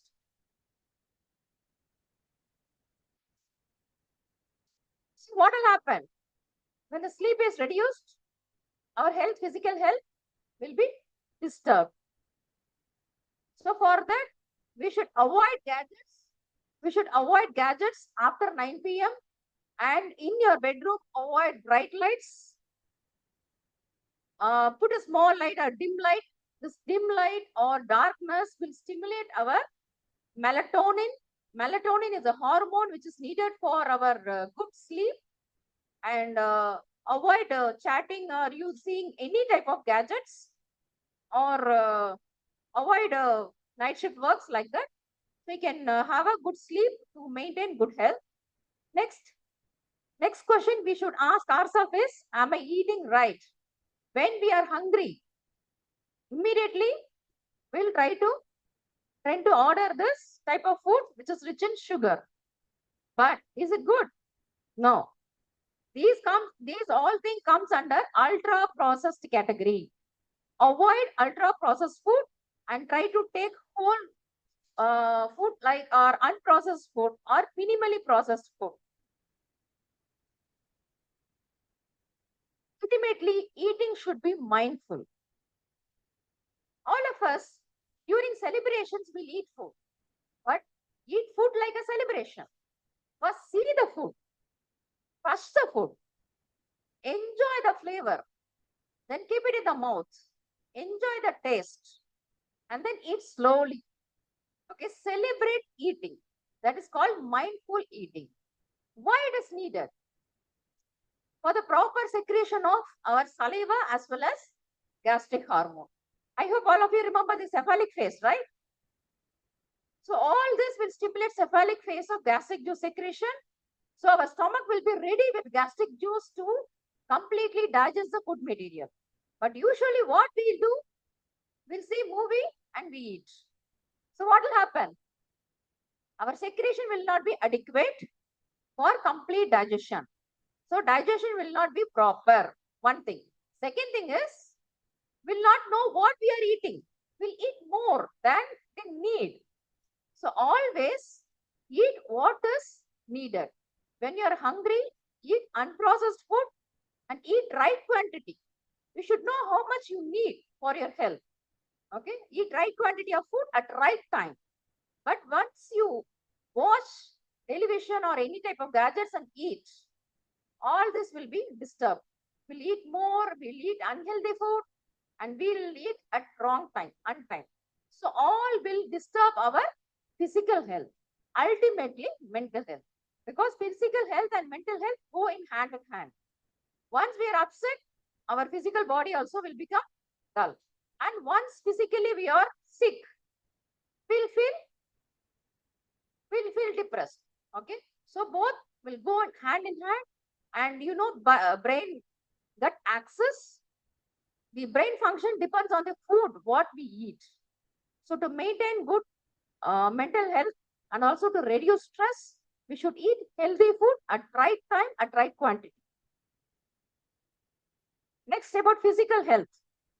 Are we maintaining our physical health? On December end, we'll take a resolution to do exercise. We'll enroll ourselves in the gym and want to be like this. This will be only for not even few weeks, few days. Slowly it will come down. So easy way to be mindful exercise is, you can do any type of physical activity during daytime routine work. No need to go to gym or anywhere else. You can do the routine physical activity in your daily life, like walking to the college at the house nearby. You can walk and come, or you can indulge yourself in some gardening activity, or during vacations you can go for hiking, and if you can dance with your friends and cycling. I heard that our professor Jamuna will come in cycle to the college, so that is also good exercise. So you can indulge yourself in physical activity whichever you like. Okay, and practically possible thing is walk within college wherever possible. Avoid using lifts. That's a practical thing. From hostel to college, you're walking. That's one thing. Those are nearby, you can walk and come to college, or cycle and come to college. And while climbing to second or third floor, even for first floor, we are using lift. So avoid using lift. You walk wherever you can, because our body will be, it is like an iron. Iron, if you don't use, what will happen? It will rust. Likewise, our muscles will undergo disuse atrophy. Not only muscles, bones also. It will undergo disuse atrophy. So use your body wisely. Okay. And smile. Speed is calculated in our vehicle as miles per hour. Life as miles per hour. So if you smile, our lifespan will increase. Smiling will reduce our stress. So smile. How many times to smile? Minimum 20 times per hour. Okay, that's, since I told like that, don't smile at the teacher during taking class.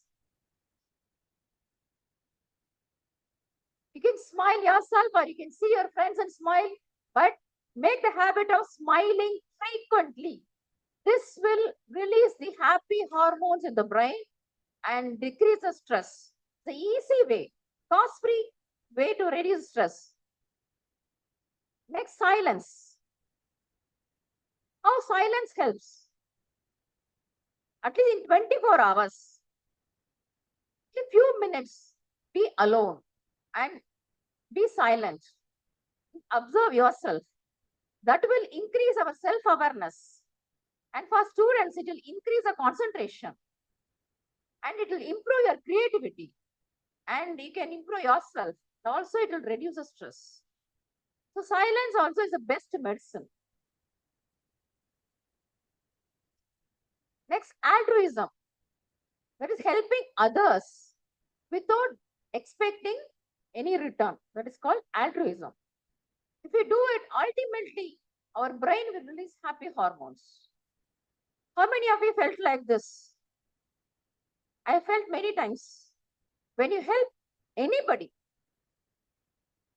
without expecting from them, that will give a feeling of satisfaction, that will release the happy hormones in our brain and reduce our stress. So by helping others, you are helping your own body and mind to reduce stress. Try it. It will 100% work out. Like gratitude. So be thankful for whatever you get. The morning, after getting up, thank the God for giving the life. Have you heard of stories? Have you heard the story? They're going to the bed and not getting up in the morning. Some patients or your relatives might have heard. So be thankful from morning to evening, whatever happens to you. So believe that whatever happens to you is for good, and be thankful. That gratitude sense will release the happy hormones in the brain and reduce the stress. It is not available in any supermarket or in Swiggy, Zomato, but it should come from your mind. And whatever medicines available for to reduce anxiety, depression, and for other psychiatric illness will be like this, moving a big rock by a single person. But when you follow mindful living, like smile, eating healthy, physical activity, altruism will make you like this. Even with small rocks, you can build buildings. Okay. No need to see outside. See within yourself. Okay. So mindful living is whatever you're doing, concentrate 100% and do it. That is a mindful living.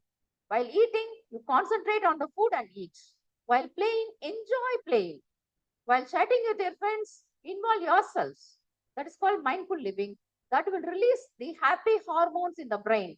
What are the happy hormones? Dose. Remember us, dose. Dopamine, oxytocin, serotonin, endorphins. This is a dose which will be released internally, which will elevate our mood and make us happy. Okay, so this is the what mindful living in the dose Poduma. With this, I'll stop. Thank you.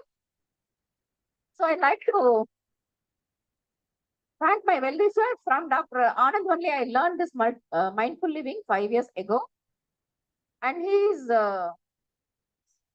practicing this, and he's sharing this throughout the world. From his, I learned, and my entire family is into the mindful living. There's a lot to tell about mindful living, but for you, I feel this is enough. Whatever you do, you enjoy and do. That is mindful living. Okay, thank you so much.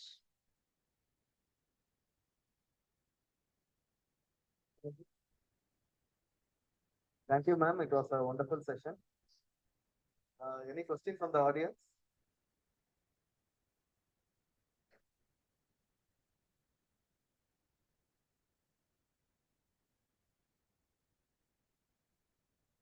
Okay, any questions you can ask me directly when you come to physiology class, because already you are hungry. We'll go for the lunch.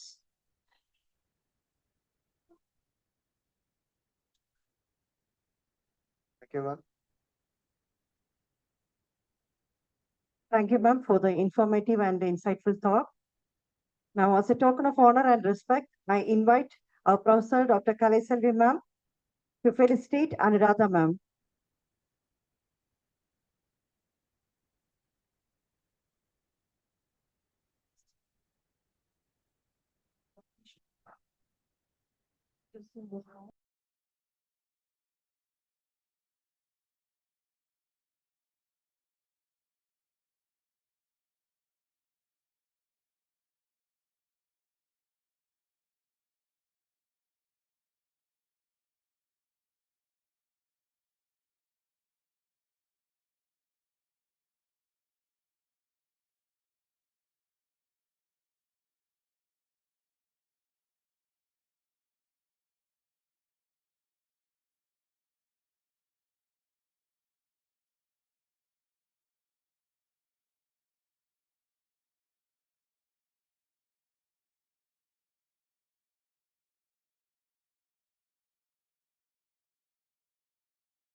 Thank you. Thank you so much. Sir.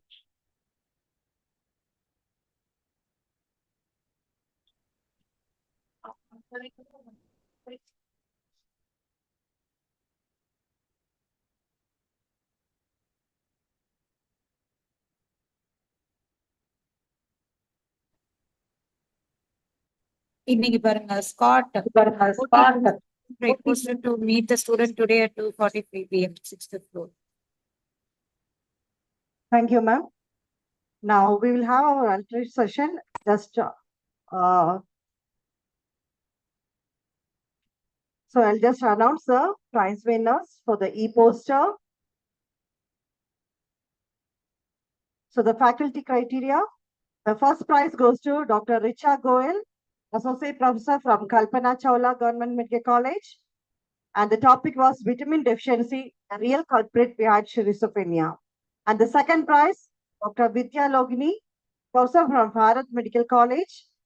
And the topic was distress to de-stress, a journey to wellness. Now coming to the PG category, the first prize goes to Dr. Chinni Gayatri, the biochemistry student from Madras Medical College. And the topic was X-linked dominant hyperphosphatemic rickets, a case report. And the second prize, Dr. Divya Bala, MD biochemistry student from Madras Medical College. And the topic was evaluation of liver function test in beta thalassemia children.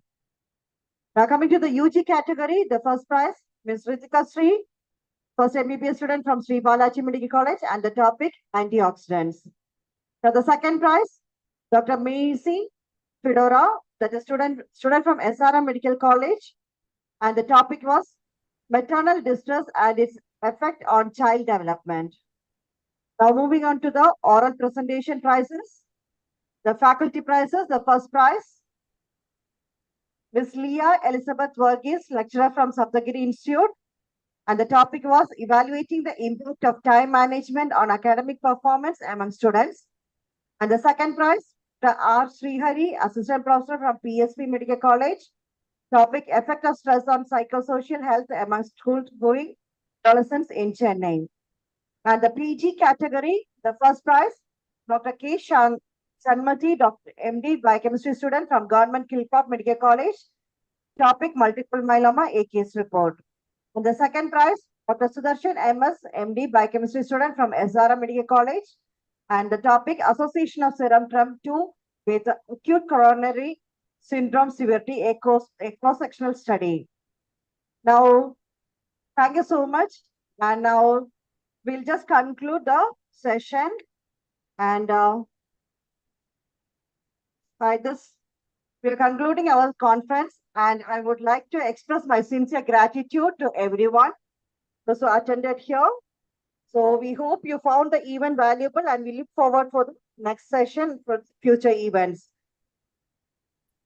Thanks for all the participants. Students, maintain silence and you can move to the college or department demo room where the lunch is arranged.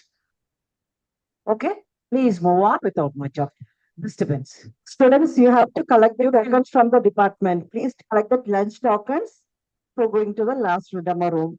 Please go to the college for our department demo room for the lunch. Thank you, ma'am.